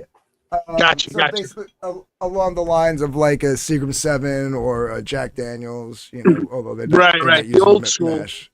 Yeah. But it's funny because I saved that. I haven't done one. I got to put together a new show, but we have a show called Indie Cockfight where we get two artists to come on, kayfabe talk shit to each other and diss each other while they 2 hours to compete in a drawing competition. Yeah. We're done with your mansplaining. We got to get into our next segment because you guys, we've been streaming for an hour and a half. And Anthony, I know you just like to go on and on and on, but I have to cut you off now. I'm taking back my own feminine privilege. And, Womansplain me. I'm going to womansplain you into our next segment because this is something that a vast majority of our regular viewing audience loves. And it is the final way that we get to know our guests every night. And it is the Creative Chaos Conspiracy Corner. So we're going to get into that corner right now.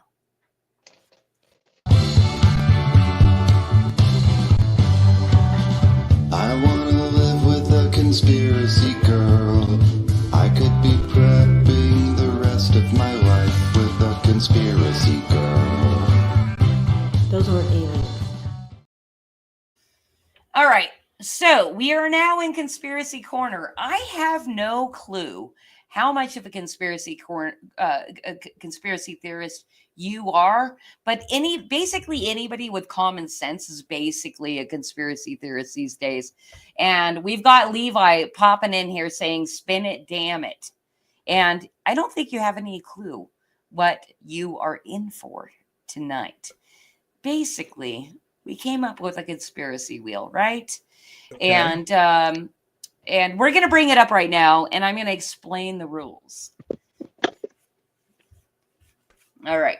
So we've got this conspiracy wheel here, and the rules are: you get 3 spins. You can land on one and be like, "Dude, I love this conspiracy, and I can talk on it for another 2 hours." If you don't like it, you can do spin number 2. If you don't like that, you can do spin number 3. But here is where the twist comes in. No matter what, you have to speak on conspiracy number 3, even if you don't know anything about it. And that is where the writer portion of you would come in, and you can talk shit. I mean, you can just pull it out of your ass and talk on the conspiracy. Do you understand how the wheel works? I get it. Yes. So, All little right. side note, going back to Typo Negative, they also do a cover of Cinnamon Girl. You should check it out if you like that song. Cinnamon Girl? That song that you just played, Conspiracy Girl, is a That parody. wasn't Cinnamon Girl. It's a spoof on Cinnamon Girl. No, not Cinnamon Girl. It's oh shit. Cinnamon Is Girl. that the original song? Yeah, I drank too much. I wanna live I thought it- with my cinnamon girl. Yes, I could okay. be happy the rest of my life. Life with her. a Cinnamon Girl. Okay. I guess I never knew the original title. Still got a band. Basically, they're referring to a redhead. Yes. Well, we know about them. Sluts. Anyway, Cinnamon Girl. Oh, I will take that opportunity to thank the great Dr. Clown for the parody of Cinnamon Girl. All right, you ready to spin the wheel? Yes. All right, let's do it.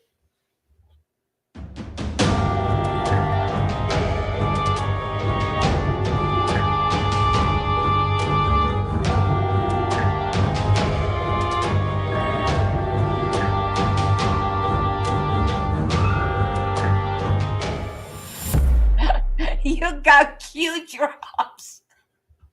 Cue Dude, drops. Dude, I love this one so fucking much for anybody that has any idea what QAnon is, because you could go conspiracy in like basically the flower of life, like 3-dimensional. The Rubik's Yes. Cube was a psyop. Yeah, I don't know much about QAnon. I just know that a lot of their stuff can get wacky. That's Oh all yeah, I know. yeah. There is that, and it could be a stand down psyop, all that kind of shit. Anyway, All right, spin the wheel again, then, Anthony. that Spin the can wheel be- again. Yes, I will spin because I don't know too much on that one.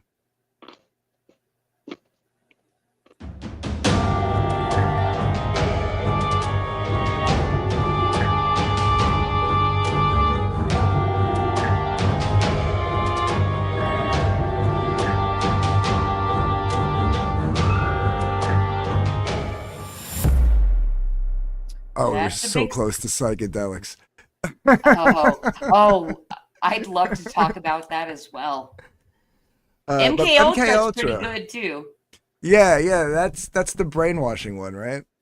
Like Yeah. they activate you, they brainwash you, and then activate you as like some weapon or whatever. But right? they is who? You know, the hidden government, Yeah. deep state. Not Anyway, Dr. so- Clown, but the clowns in America. Yeah. Do I believe in MK Ultra? Let me think. Do I? I kind of Well, I do. mean, you but don't- I kind of don't. You don't necessarily have to believe in it or anything like that. You can just talk on it and It express is Or an your interesting opinion. concept. Or he could All right, spin all the right. wheel Whoa, one whoa, last wait. time. Yes, thank you, Batman. Do you want to take your chance and be stuck with whatever you get, or do you want to talk about MK Ultra?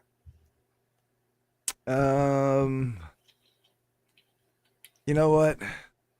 Let's go for it. I mean, I could talk about Oh, MK Ultra a little bit, you know- but let's you know go what? for it. It is hilarious. Every time people take the third spin, they love what they get. So I wish Yeah. the best for you, sir. I guarantee I'm probably going to get something I have no clue about, but go for it. Let's go. Because that's my love.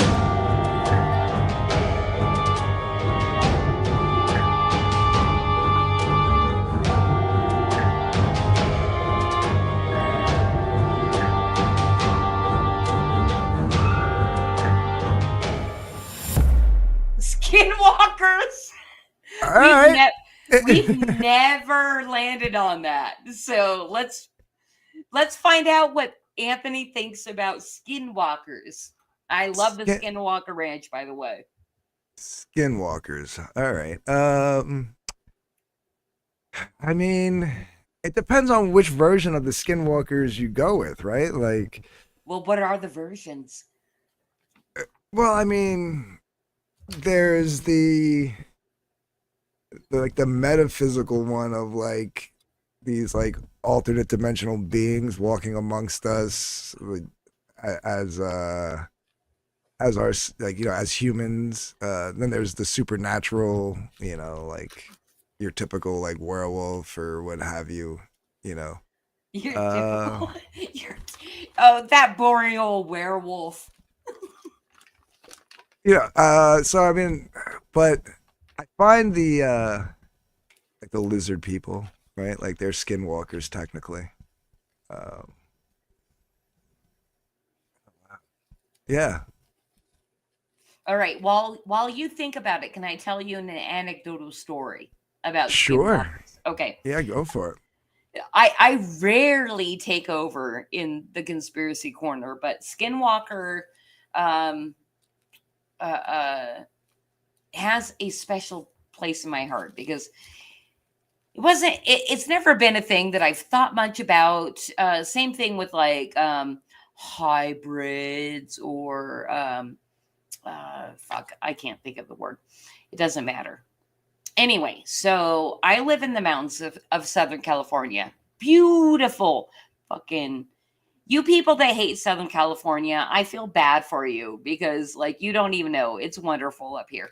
Anyway, I live in the mountains of Southern California and there's trails everywhere. And there's a particular trail in kind of like, as far as mountains go, a shoddy area, but I like it. It's an easy trail and I take my dogs, I let them off leash. It's not a very not that you don't run into very many people there. But multiple times on this trail, I'd run into this dude and he was never verbal and very strange, like really strange. And I'm like, dude, that guy is sus as fuck. But I'd run into him multiple times and sometimes I'd run into him on the trail and he's walking out from the wilderness on the trail in pajama pants and bare feet. And there's snow on the ground. I'm like, what the fuck is this guy like living in the forest? And it was very strange. And I've run into him with my husband and with my daughter, proven this guy exists, right? And then one time I go out with my big, husky, lovely, wonderful dog on the trail. And we're walking in and we pass him. And he's never verbal, but I always say hello because that's what I do. I'm a human. And he's like, bleh, and like snot coming out his nose and shit in his pajama pants and bare feet. And I'm like, weird. But we're going to keep walking because I have my husky dog and she'll protect me at all costs. Anyway, so that happens. And we go to the end of the trail and we walk back out and he passes us again. And I'm like, nod at him. And he's like, fucking retard. And I'm like, okay, weirdo. And then we come across a piece of human poop, like within like 100 yards from there. I'm like, dude took a shit in the forest, like right on the path. That sucks. My dog then proceeds to eat it. And I'm like, oh, gross. Let's keep going. No, okay. Anyway, that's gross. Let's keep going. And we keep going. And then also at this one trailhead, there are these rocks that like mark the trailhead. We pass that trailhead and keep walking. And then something called me to look back, right? And mind you, like not that long ago, maybe 2 minutes ago, we pass the dude, we pass his poop, we get out of the rocks. I turn around and there's a fucking coyote standing right at the rocks, right behind the rocks to the trailhead. And it's a coyote looking at me like this. And I'm like, the first thought I had was like, Skinwalker. I swear to God, that person was a shapeshifter.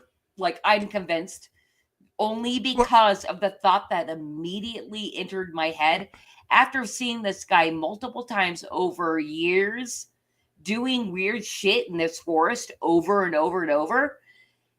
My dog eats his poop, all that shit happens, and then like coyotes like standing there like and I'm like, Skinwalker. Anyway, I mean, I'm it a is crazy person.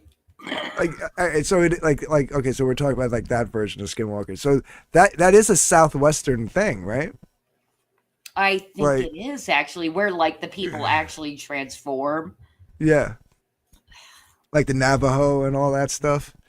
So You know, I'm only saying because I know that's crazy time thinking, but the fact that the first thing I thought when the coyote was standing there was Skinwalker, I'm like, sorry, I think it exists. I think it's probably a thing. now, do you think that like that's just like a supernatural thing, or do you buy into that the government is like they're actually government agents? I actually don't have an opinion on it. I don't. I think I personally think there's so many mysteries in our reality. Like, who am I as a mere human to even guess? Right. Like, and also that's me invoking my own feminine privilege. Like I don't know, you dudes figure it out.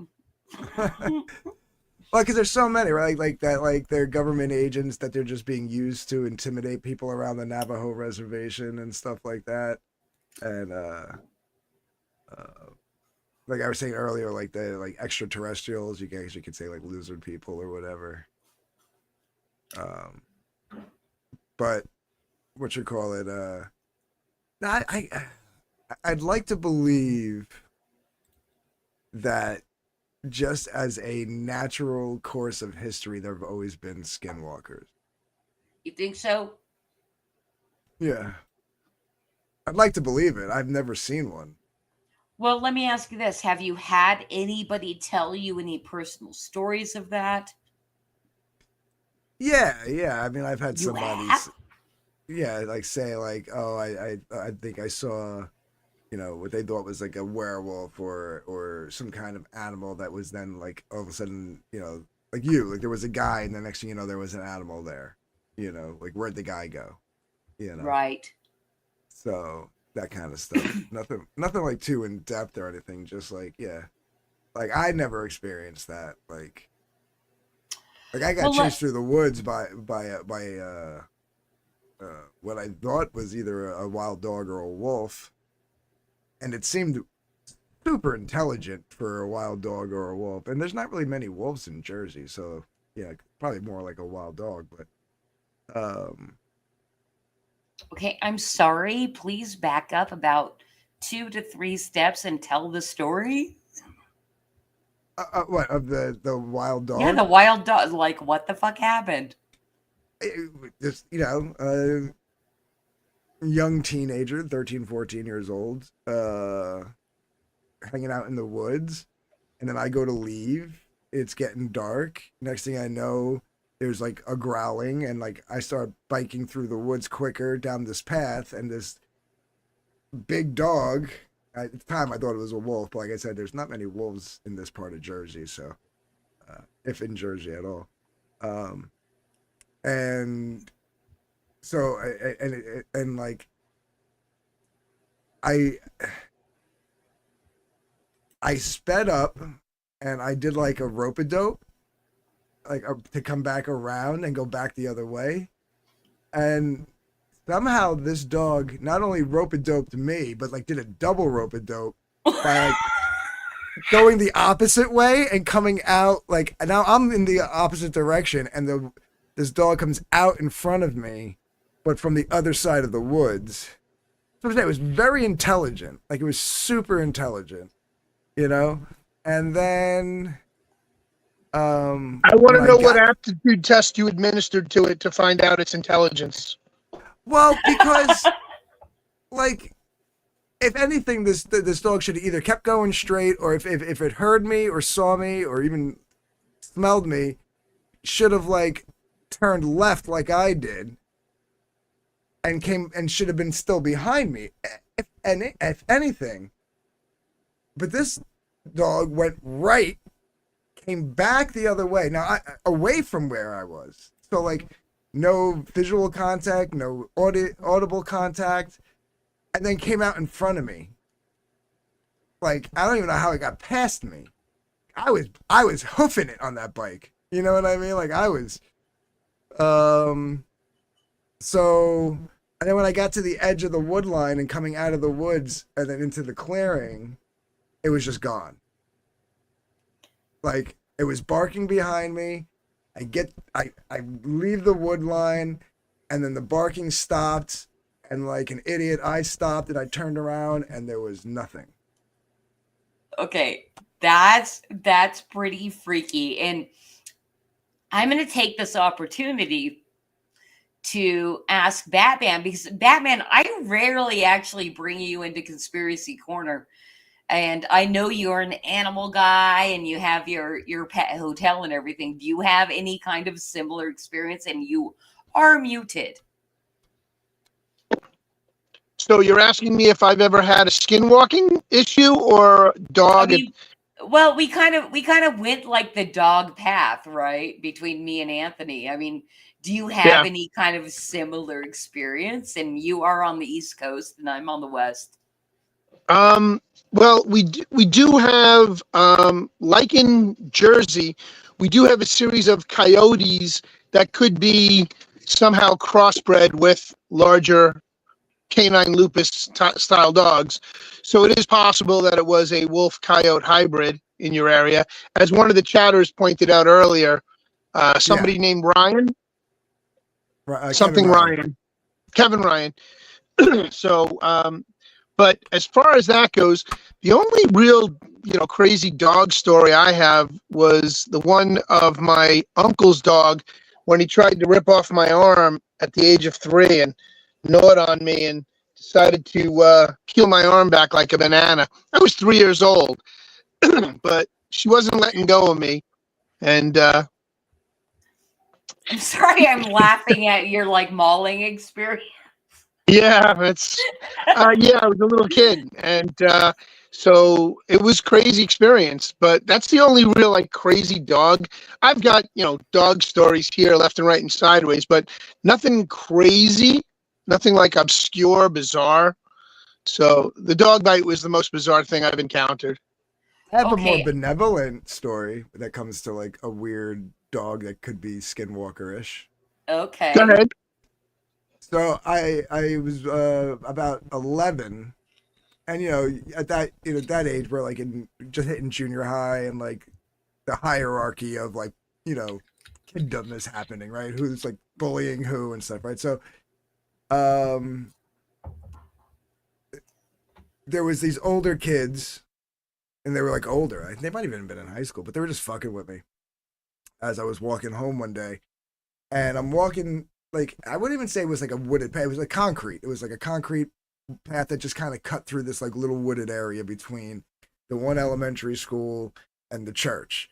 And then when you got to the church, then it just opened up into a big soccer field, and then it was like a neighborhood behind the soccer field. Right. So I was just cutting through, like I always did. And as I'm walking through, the kids passed me. They were like teasing me and stuff, whatever, blah blah blah. And as that's happening, there's like this little old lady, right? And she's just like kind of walking the path, but like she's already like ahead. And she turned around, and we made eye contact for a split second, and then she just kept going. I mean, she had to be like in her 80s, right? And then I ran into the woods, and then the kids started walking, and then I came back to the path and I kept going, and then the kids were coming back, and at this point the old lady was gone, and it was quick because it was less than a minute or two, right? So I don't know how this old lady like just like was gone, but as the kids were coming back for like round 2, this like I want to say like a Rottweiler type dog came out of nowhere and like got between me and the group of kids and like scared them off and then walked with me the rest of the path. And then as soon as we got to the church, I went to go cut across the soccer field to get to the overpass that went over the highway, and the dog just ran off in the opposite direction. And that was the last I ever saw that dog. So I don't know if that was the old lady or not, you know, coming back to help me out or whatever, but yeah. You're muted, Christy. You're muted, Christy. Well, at the time, was that a feeling that you had? Like, Yes. like that to me is like the quintessential, if that's the word, like litmus test of like, is it real or not? Is that the thing that like just comes to you? Like, this is what just happened. It did after we like I went my own way. Like I said, so like it chased the kids away. Like it wouldn't let them near me. It kept pacing back and forth as the kids were trying to get around it, and like it would snap at the kids, and then they all ran away.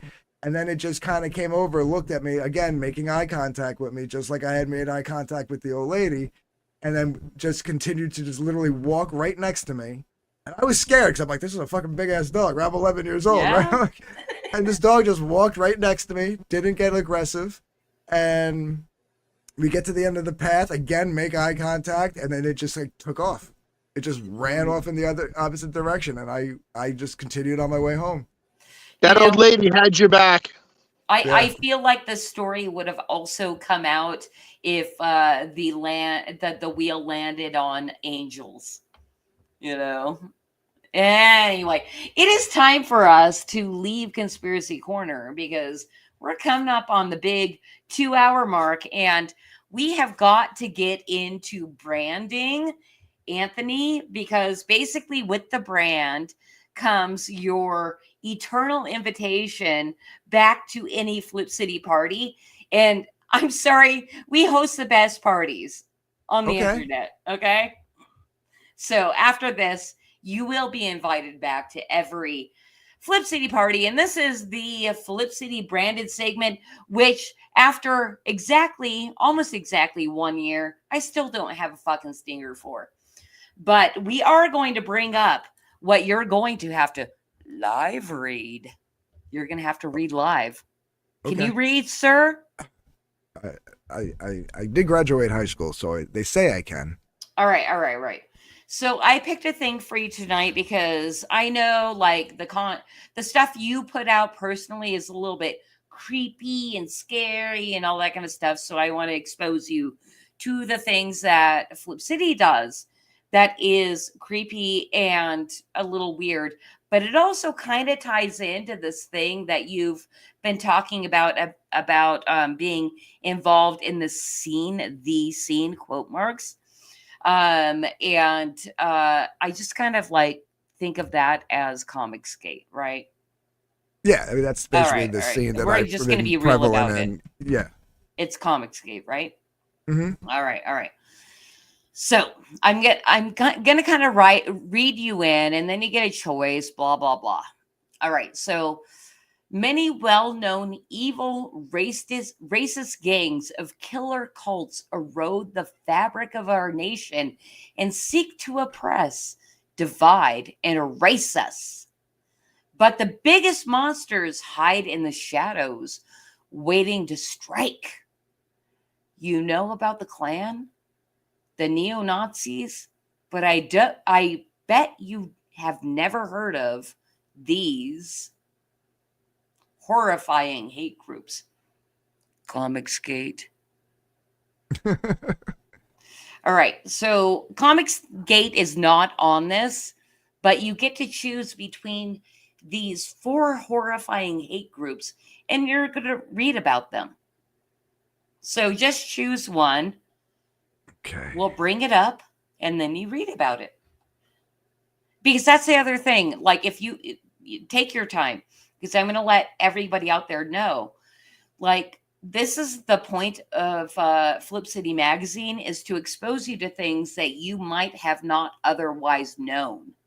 There's all these horrifying hate groups out there. And Anthony's only going to read about one tonight.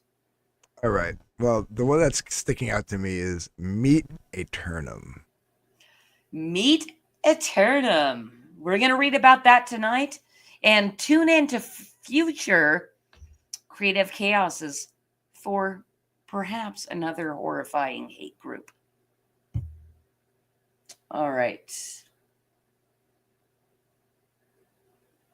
All right. Do I read this or do you read this? Why the fuck would I read it, Anthony? Why are you here? Okay. Meet Eternum. Meet forever is the rallying cry of the Neanderthals known collectively as Meet Eternum. Truly a degenerate pack of troglodytes. Hideously entitled creatures, members of Members of MA claim it. Okay, never mind.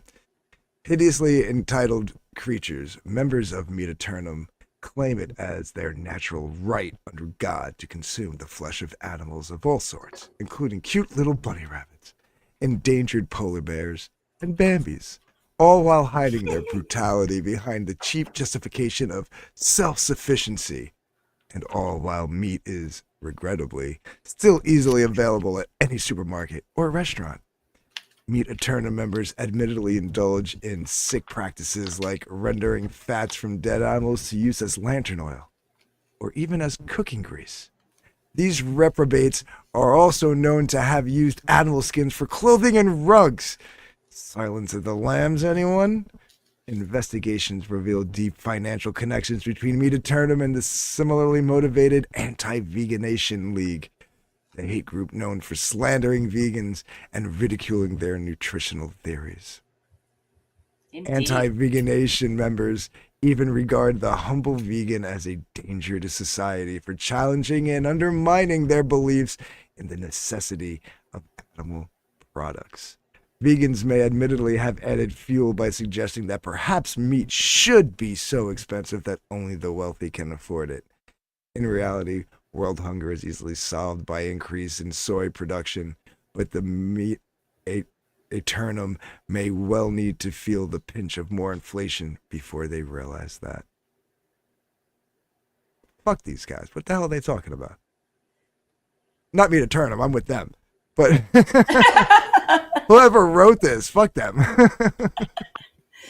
I just like how the cartoon guy in the front of it, bottom corner, was with a handlebar mustache and a big meat cleaver in one hand and a knife in the other. That's me. I am a meat eater. I am a meat Eternum. Hell yes. Jesus.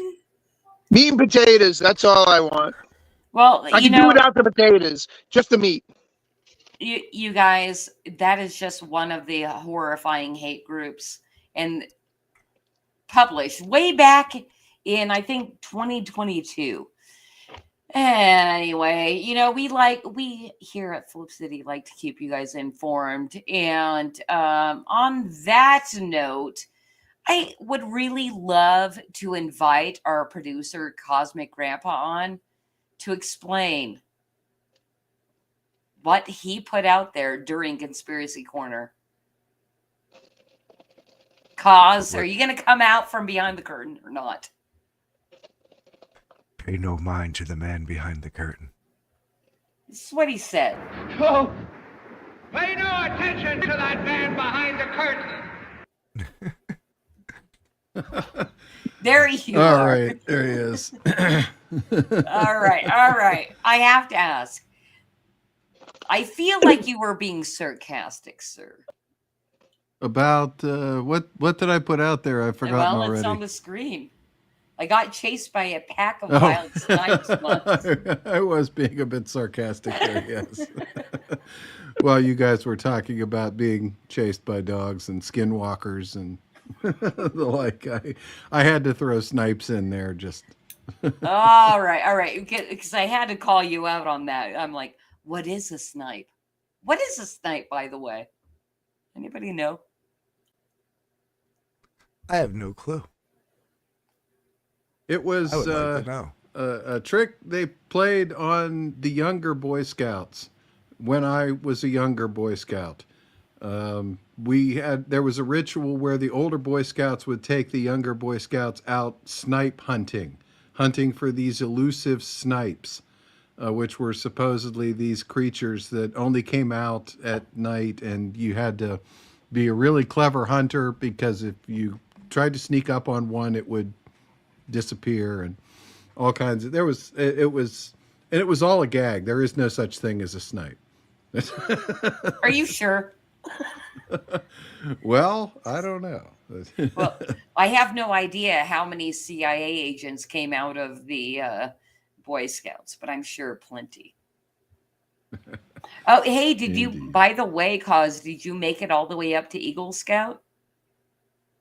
No, I quit about three ranks below that, because in addition to being in a Boy Scouts, I was in the band, and I was in the band for the same damn reason, which wasn't to play an instrument; it was to get high under the bleachers before the football game. So, Yeah, the funny part is, I still have the same saxophone I've had since I was 9 years old. Oh, can you still play it? Yeah. Dude, can you play us a two tonight? That's never happened in the history of Creative Chaos. If I'm not going to pressure you, but if you feel like you can, I'd freaking love that. That would be so awesome. Give me a sec. Okay. We're going to give him a second to wet his reed. Anybody that has ever played a reeded instrument knows what I mean. He's going to suck that shit wet. My daughter played saxophone, but I was a trombonist. Well, you'd brought your daughter up earlier tonight when we were talking about that band, which I can't even remember the name right Type now. O negative. Type O negative for the goth She introduced girls. me to all the good music. Type O, 9 Inch Nails, some of the best music from the 90s I listened to. My daughter introduced me to. Well, Cause, I got to say something. I think it's a credit to you. Today I was listening to Spotify, doing my stuff in my house, and on the playlist that I chose was Devo. And I don't think, like, for the rest of my life, I will always think of you when Devo comes up. Like, because you've said that is your favorite band in the world, and I much respect that. And I love Devo as well. Not my favorite band. My favorite band is Talking Heads. Like, prove me wrong. Like, why isn't Talking Heads your favorite band? I know for several years when I first started work, the morning greeting when we would meet each other in the office was same as it ever was. Same as it.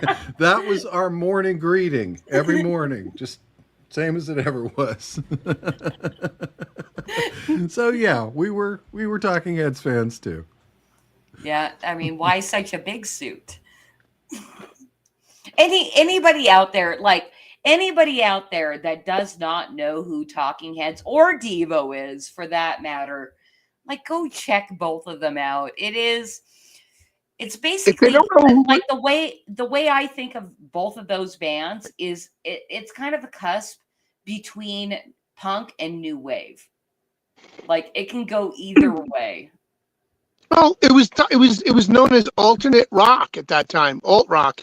You know, we had stations here on Long Island, WLIR, Long Island Rocks, and it was alternate rock music. And so it was the Talking Heads, it was Devo, Flock of Seagulls as it went on, and, the Buggles, all that type of music. But I digress. I think Anthony has sucked his reed wet enough, and we're going to now listen to him play. So.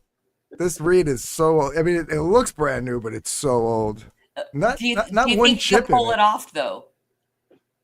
Yeah, I think so. All right. Yeah. Dude, I'm so excited for this. You do not even know. We're gonna hear some sax music. Wait, hold on.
gonna And stop on now. and on that note, what does Auld Lang mean? I got 3 dudes here. Cause I'm betting on you to know what that means. No, Auld Lang Syne. I was busy looking for a sticker of Bill Clinton playing saxophone. Sorry. To drop over in the pilled. Okay, so Mr. Self-Destruct says odd Lang Syne. I thought it was Auld Lang Syne, but I don't know. It is AULD. I know that because I remember, and I want to say has something to do with for old time's sake, something along those lines. But I don't remember the exact translation. Old long without, since. Long since. Yeah. Old Long long since? since. Yeah. Old long since. Did you right. Google for Time, us? times No. from the past. Old Lang Yeah, Syne. no. Old AULD. Old Lang Syne. Old as it ever was, basically. Yeah. It could be. It could also mean like long, long ago, or stuff like that. But yeah, I think if I'm remembering correctly,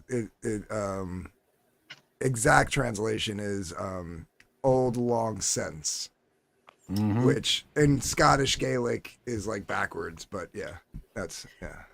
Well, let me propose this to the panel here.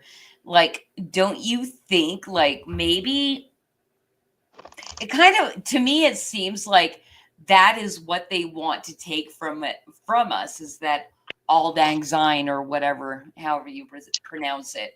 It's like, do not pay attention to what the generations or multiple generations before had to teach you. That really seems like a huge part of the psyop to me, is like, fuck those old people, like when you talk to like a super uneducated person about like the creation of our country and how fucking awesome the United States of America is, they're like, that was just a bunch of old guys in wigs. It's like, bish, those people were younger than you are now. They just wore powdered wigs, right? As someone who grew up in the '60s, yeah, I'm all about those old the the old people don't know anything. Well, I mean, do you feel like, because you said you were the old person that grew up in the '60s, do you feel like that was a thing kind of like forced on the youth of your time, of like, don't pay attention to them. They have nothing Absolutely. of value. I mean, between Vietnam, Woodstock, I mean, everything that was, going on, Nixon, we had absolutely, we were trained to have absolutely no faith in authority Anyone or anything. the establishment at all. Yeah, I mean, we were raised on that. Our music was all about not trusting the establishment. Our whole world was about not trusting the establishment. But like, from your viewpoint, like, especially now, many, at least a few decades in the future, right? I mean, have you reconsidered those thoughts and been like, oh fuck, I was like thought controlled back then, because it's almost like they figured people might be starting to wake up to the fact, right? But they had to then control the narrative.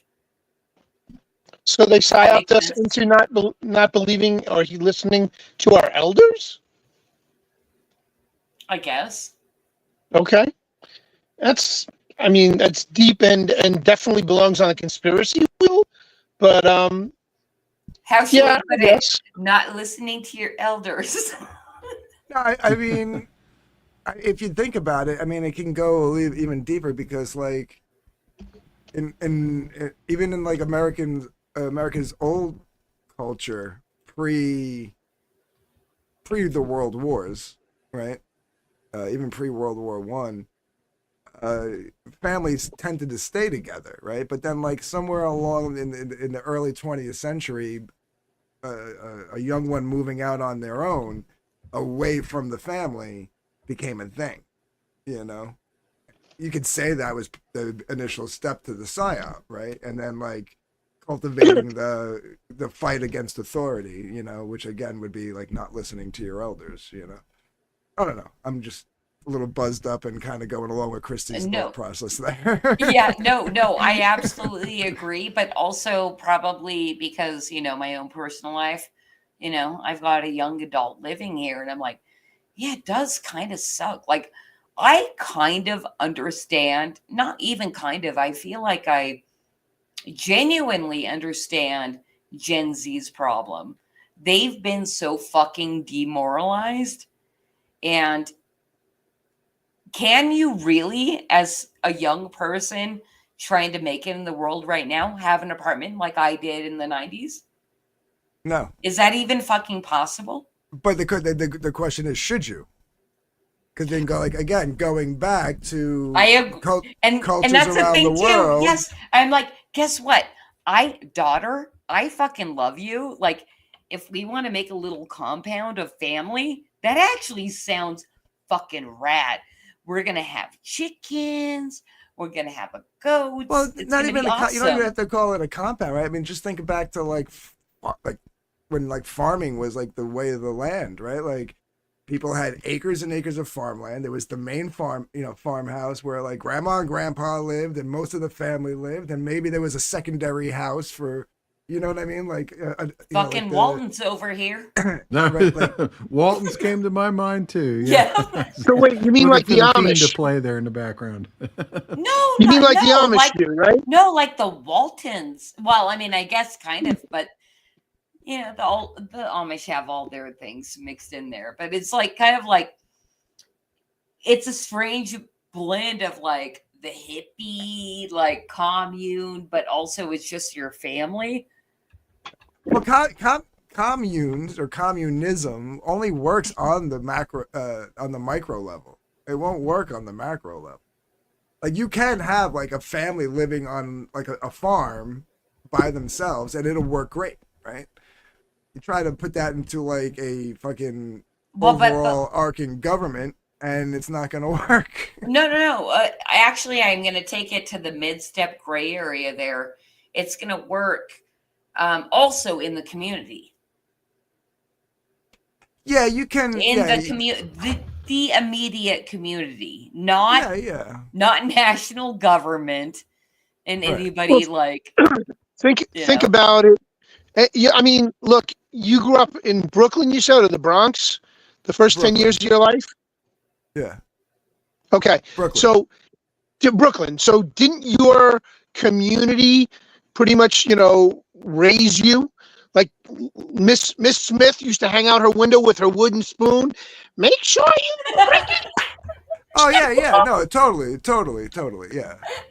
So that's the commune aspect of a community, community. But you couldn't do that's that. The point. Like even here in Jersey, right? Like I remember like when we first moved out to Jersey and like, being like 10, 11, 12 or whatever and going to the mall with my mother, right? And like there's some kid running around like a lunatic, or even me when I was even younger. Like I remember running around Caesar's Bay Bazaar in Brooklyn and like just running around like a lunatic. My mother's got my sister who's like 1 or 2 in her arms, like can't catch me because she's got the baby in her arms. And like if I'm running by, like all of a sudden like, there comes like Mrs. Gonzalez who's selling her little wares at Caesar's Bay flea market. Just sticks her foot out, and just trips me up and goes, "Got him." Got him for you, right? Or my mother grabbing, like I said, like somebody at the mall, like running through Macy's, and like some little kid running away from their mother. My mom grabs the kid by the arm and goes, "Got him! Here he is. There you go." Yes. If you did that now, the cops would be called. The other mother would be like, "Don't you ever lay your hand on my kid?" Blah blah blah. Exactly. And it's like, all right, well, you want that kid? Okay, talk to me in 10 years when that kid's running around like a lunatic, like gangbanging and fucking dealing drugs, and you know what I mean? Talk to me then. And on that note, does anybody have any, like on this panel, because none of us are from this generation. Does anybody have sympathy for the millennials? No, No. no, Cause, Not here. they're but delusional. isn't your daughter a millennial? She is right on the cusp. She considers herself not millennial. My son, on the other hand, he is firmly a millennial, and And you have no sympathy for him? and that's why I can say safely, no, not really. That's They interesting. tend to be rather delusional. entitled. Entitled little shits like my son, They- who is a millennial. Yeah, that's a good way And to you know put what? it, It's yeah. it's funny. Like I remember ragging on like saying that same thing. Like these millennials are entitled. They're this. They expect this. They want everything. Blah blah blah blah blah. And all my friends laughing at my jokes and liking all my stuff on Facebook and stuff. I'm like, these are your kids. You know what I mean? Like, and no offense, Cosmic Grandpa. I don't know your son. You know your relationship with him, but I know my friend. Like they enforce that. Like, you know, like my friend Kim, I tease her all the time. I'm like, the reason why your son is the way he is because you did, you know, you were one of the ones that were like, yeah, participation trophies and this and that. Like, I'm not saying you were, so please, I'm talking about like my own personal relationships with my friends and their kids, but like being on the internet and like seeing that the majority of them are like this, and it's not always the parents' fault, like, but it's just like society in general. Like, I want to say like, there's two things I'll blame Gen X for. One is the live and let live mentality, because yeah, it's good to have that mentality, but you know, also make sure people don't take advantage of that, because otherwise you wind up where we are socially now. And two, yeah, we got bullied by our own parents, so I understand the whole like concept of like maybe it's taking it back a notch, but then there's taking it back a notch, and there's totally like taking the reins clear off, you know what I mean, and like stepping away almost. That like I saw a poll once. They polled boomers, Gen Xers, millennials, and Gen Z. Right? They said, how much money do you think you need to make a year just to live just a little bit above comfortable? Like, you know, like you paid all your bills and you got a little extra money on the side. How much do you think you need to make a year? Most of the generations were saying about the same thing: 100,000, 150,000 a year in today's economy. You know, this, that, and the other thing. You know what millennials said? What they were polled at? 500,000. Okay, now as a group, because I wanted to have sympathy, but No, if I have that none. no. Yeah. My ex roommate, my last roommate, young kid, like, you know, like I think I'm the same age as his parents, to be honest with you. But yeah, totally entitled, right? Like we live I'm on the Jersey Shore. We thankfully us in my house is like a corner lot, and I have a little bit of land, but most of these are like the beach bungalows that are just like lined up right alongside each other, with barely enough parking space in front of each house for one car. I have a driveway, and then from the driveway to the corner is all in front of my property, right? So like I can have like 4 cars parked out in front plus 1 in the driveway, right? So every now and then one of the neighbors might have to park in front of the house, right? So instead of parking directly in front of the house, if you have to park in front of that car and walk an extra 5 feet to the, you know, to the pathway that leads up to the front door, and then you're gonna fucking come in, slam the door, and start complaining and bitching and going, I'm gonna go talk to them tomorrow. Shut the fuck up. like, shut your fucking mouth. Are you seriously good? And then he gets mad at me for like not taking his side on this. I'm like, bro, we have all this parking in front of the house. I was like, you're going to go talk to, at the time, 60, she's in her 70s now, but like, you're going to go talk to 68-year-old Elena about her granddaughter parking in front of that, because the next closest spot to her house is right in front of our house, right? So she gets out of the car, she's got to walk 20 feet, 30 feet to get to her grandmother's house. You have to walk 10 instead of 5 to get to the front door. Like, are you kidding me right now? The granddaughter's stopping by to see her grandmother, and you can't, like, for one night, like, just deal with it. Like, you're gonna go talk to her. And he got mad at me, and he just storms in with this office used to be his room. He comes in, and he storms in, and my computer says, I was on a stream, and my computer was in the living room at the time, and I'm there, and I go, somebody need their diapers changed. Oh, He did not like that. that is the time to be sassy, though. It was insane, man. Like I couldn't believe, like, the entitlement. Like, very cool kid otherwise, but like that's why when he was like, I'm gonna move out, eventually he was gonna move down to Florida or whatever, I was like, yeah, go ahead, go, man. It's all good. I don't need the help with the money no more, you know what I mean? Absolutely, because you don't need money anymore because you are a Mr. Publisher, and we're going to close it out for tonight. Cause it actually has been great to have you on screen for so many hours. I'd like to start with you tonight. Actually, where can people find you? Well, you can find me the same place that you can find Bruce on Sunday nights. That is over on Three Beer Men. We are all over the place. YouTube, on the Madness Comic Network, Pilled, D-Live, Odyssey, Rumble, Twitch, Don't all forget those X. places. Twitter. And X. And you can find all the links at 3beermen.tv or 3beermen on X at 3beermen. Hey, Bruce, do you have anything to add to that? You're usually the promo for you and Nope, Colin. he covered it all. Just remember to like, subscribe, ring that bell, and make sure you click that red pill and show us some love. Oh, and this week we've got some special guests on the show. I guess I may as well plug that while I'm out.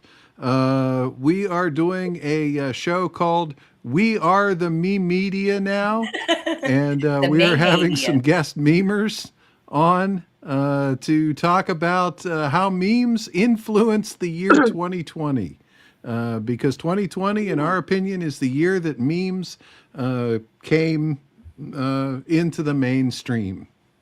That's really interesting. And I think probably in the 2018s, I saw the term meme, and I did go embarrassingly. This is my night of exposure, by the way. I went to my daughter and said, "What's a meme?" Yeah. Yeah, well, if you go back to 2016, right? 2015, 2016, it was like the birth of it. 2020, like you said, I think is where it like solidified. But I think 2024 was literally like, it was like the X Games becoming mainstream on like ESPN. You know what I mean? But yeah, absolutely. But you that's what we'll be 2020. talking about. So join us this Sunday, 7 p.m. Eastern, 4 p.m. Pacific. Like I said, links at 3beermen.tv. I love the Three Beer Men. You guys are so fun all the time. And then on that note, Anthony, I'm gonna listen. I do love giving my guests shit on their websites, right? That is the main way, in my opinion, at least, the main way of telling everybody where to find you. Yours is lacking. It sucks. Like, I love you, Anthony, but you don't have any social media on there. I don't know why you don't have your music, all that kind of stuff. And you can defend yourself if you want, or you can improve your website. I love you. You're awesome. And where can people find you besides Gift Comics? Because don't go there. No, go there because that's where all the links to all the books are. Listen, I needed a website. I built mine through MailChimp. Right, it was not the most robust platform to do it, but it served its purpose. It even had a store feature at one point, but they took that away. So that kind of sped up my process to now find another provider or build my own. I'm still kind of working that out. So in the meantime, there are certain links at the very bottom of the website that'll take you to my Twitter, my YouTube, and stuff like that. But Oh, I yeah, didn't see that. yeah, just to just search Dark Gift Comics on all the, whether it be Rumble, YouTube, X, Minds, MeWe, Facebook. I have a page there. Yeah, all of them. I can probably open my phone and I think I'm still on Parlor, for Christ's sakes. I think I Is still have a anybody on Parlor account. on Parlor anymore? But yeah, darkgiftcomics.com will take you to where you like the main places you need to go, which is basically Twitter, YouTube, and of course the website. Rumble. I'm starting to build that up. We got up to I think 150. Like they call it followers, but subscribers or whatever. So I'm cool. Like I dig that. And I stream any of my shows. I stream to all those places: Facebook, my Facebook page, Rumble, YouTube, X, and even Twitch. I think I have a Twitch that I stream to, but I don't really. I only get interaction when I do draw streams on there. Yeah. The real question is, do you still have a MySpace account? Technically, we all still have a MySpace account. Technically, yes. I actually went and Indeed. looked it up, and like half the stuff is like gone. Like the servers, they didn't carry a lot of stuff over. But yeah, it's still there. I still got my personal MySpace and my and my band's MySpace. But MySpace is shit now. I don't even bother with it. Well, I don't think anybody does anymore. Speaking of your band, like seriously, I would say, put that out there. Let people find your old self and all that. Did you see my very first attempt at a music video? No, I did not. Because where do I find it? So if you go to my YouTube channel, shot too many music. He put it in the chat. I found it. That if you want to go check out my old band. But no, on darkgiftcomics.com, if you go to playlists, you can go to Jammin', and that'll have all like videos of me just sitting here playing like a song or whatever. But last year, was it last year or the year before? I put out an actual music video for my cover of "Come Undone" by Duran Duran. Nice. Yeah, my friend, she sat in. She was like the actress. We went on location and filmed on the beach and in town and stuff like that. And yeah, I mean, it's not the greatest music video, but for my first attempt with a cell phone and an action cam, I thought I did pretty well. So, yeah. All right, and you find that by going to darkgiftcomics.com, and then there's a what?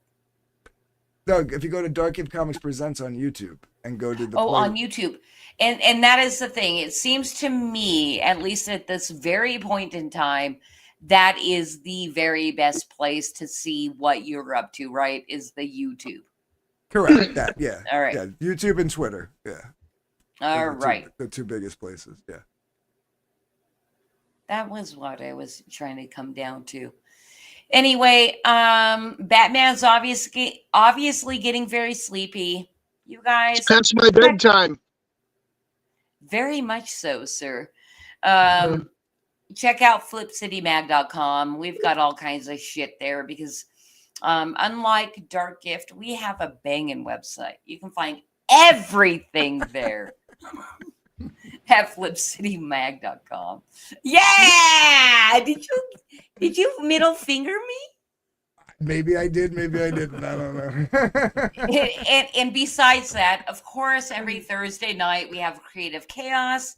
I'm apparently going to be a regular panelist over on Dark Gift's channel on the YouTubes, where I'll probably be much more quiet because this Creative Chaos is where I get to be a dick.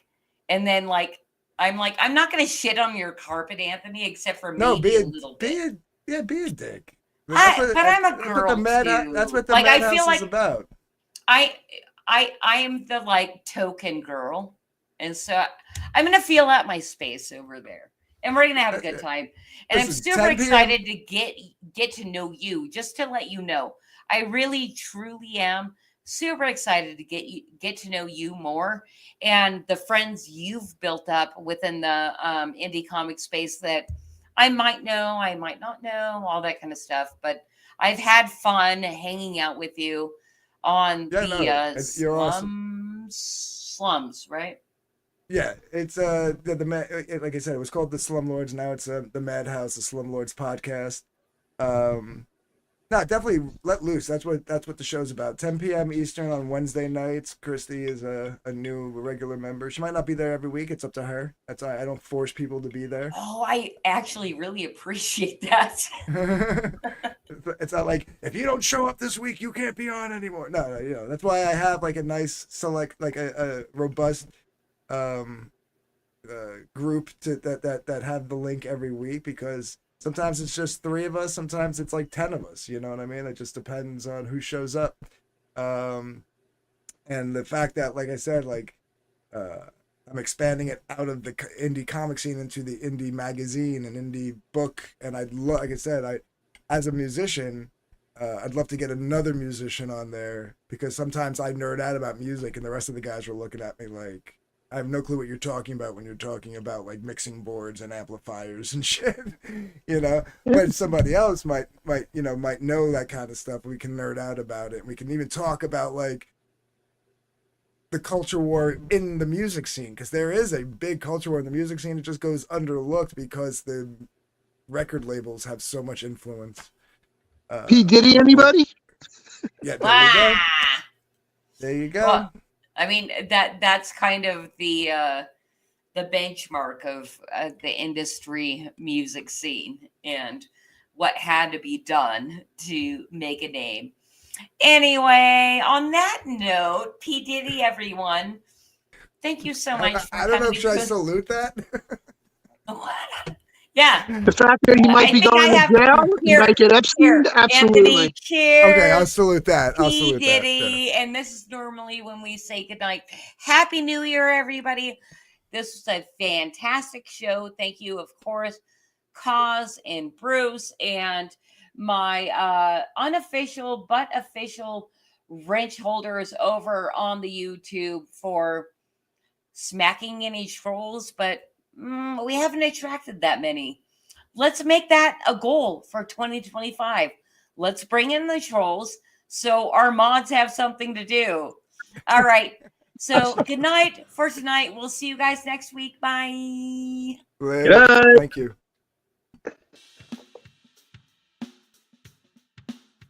Okay, class.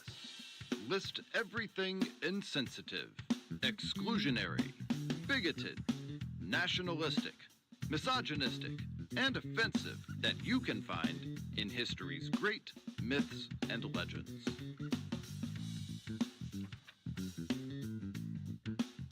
Extra points for suffering panic attacks or emotional outbursts. Fact check every opinion against the lived experience of your comrades and allies, so you can avoid forming a criminal opinion. Scrutinize it cover to cover. Wrongthink, misgendering, dead naming, misinformation, microaggressions. Leave no page unturned.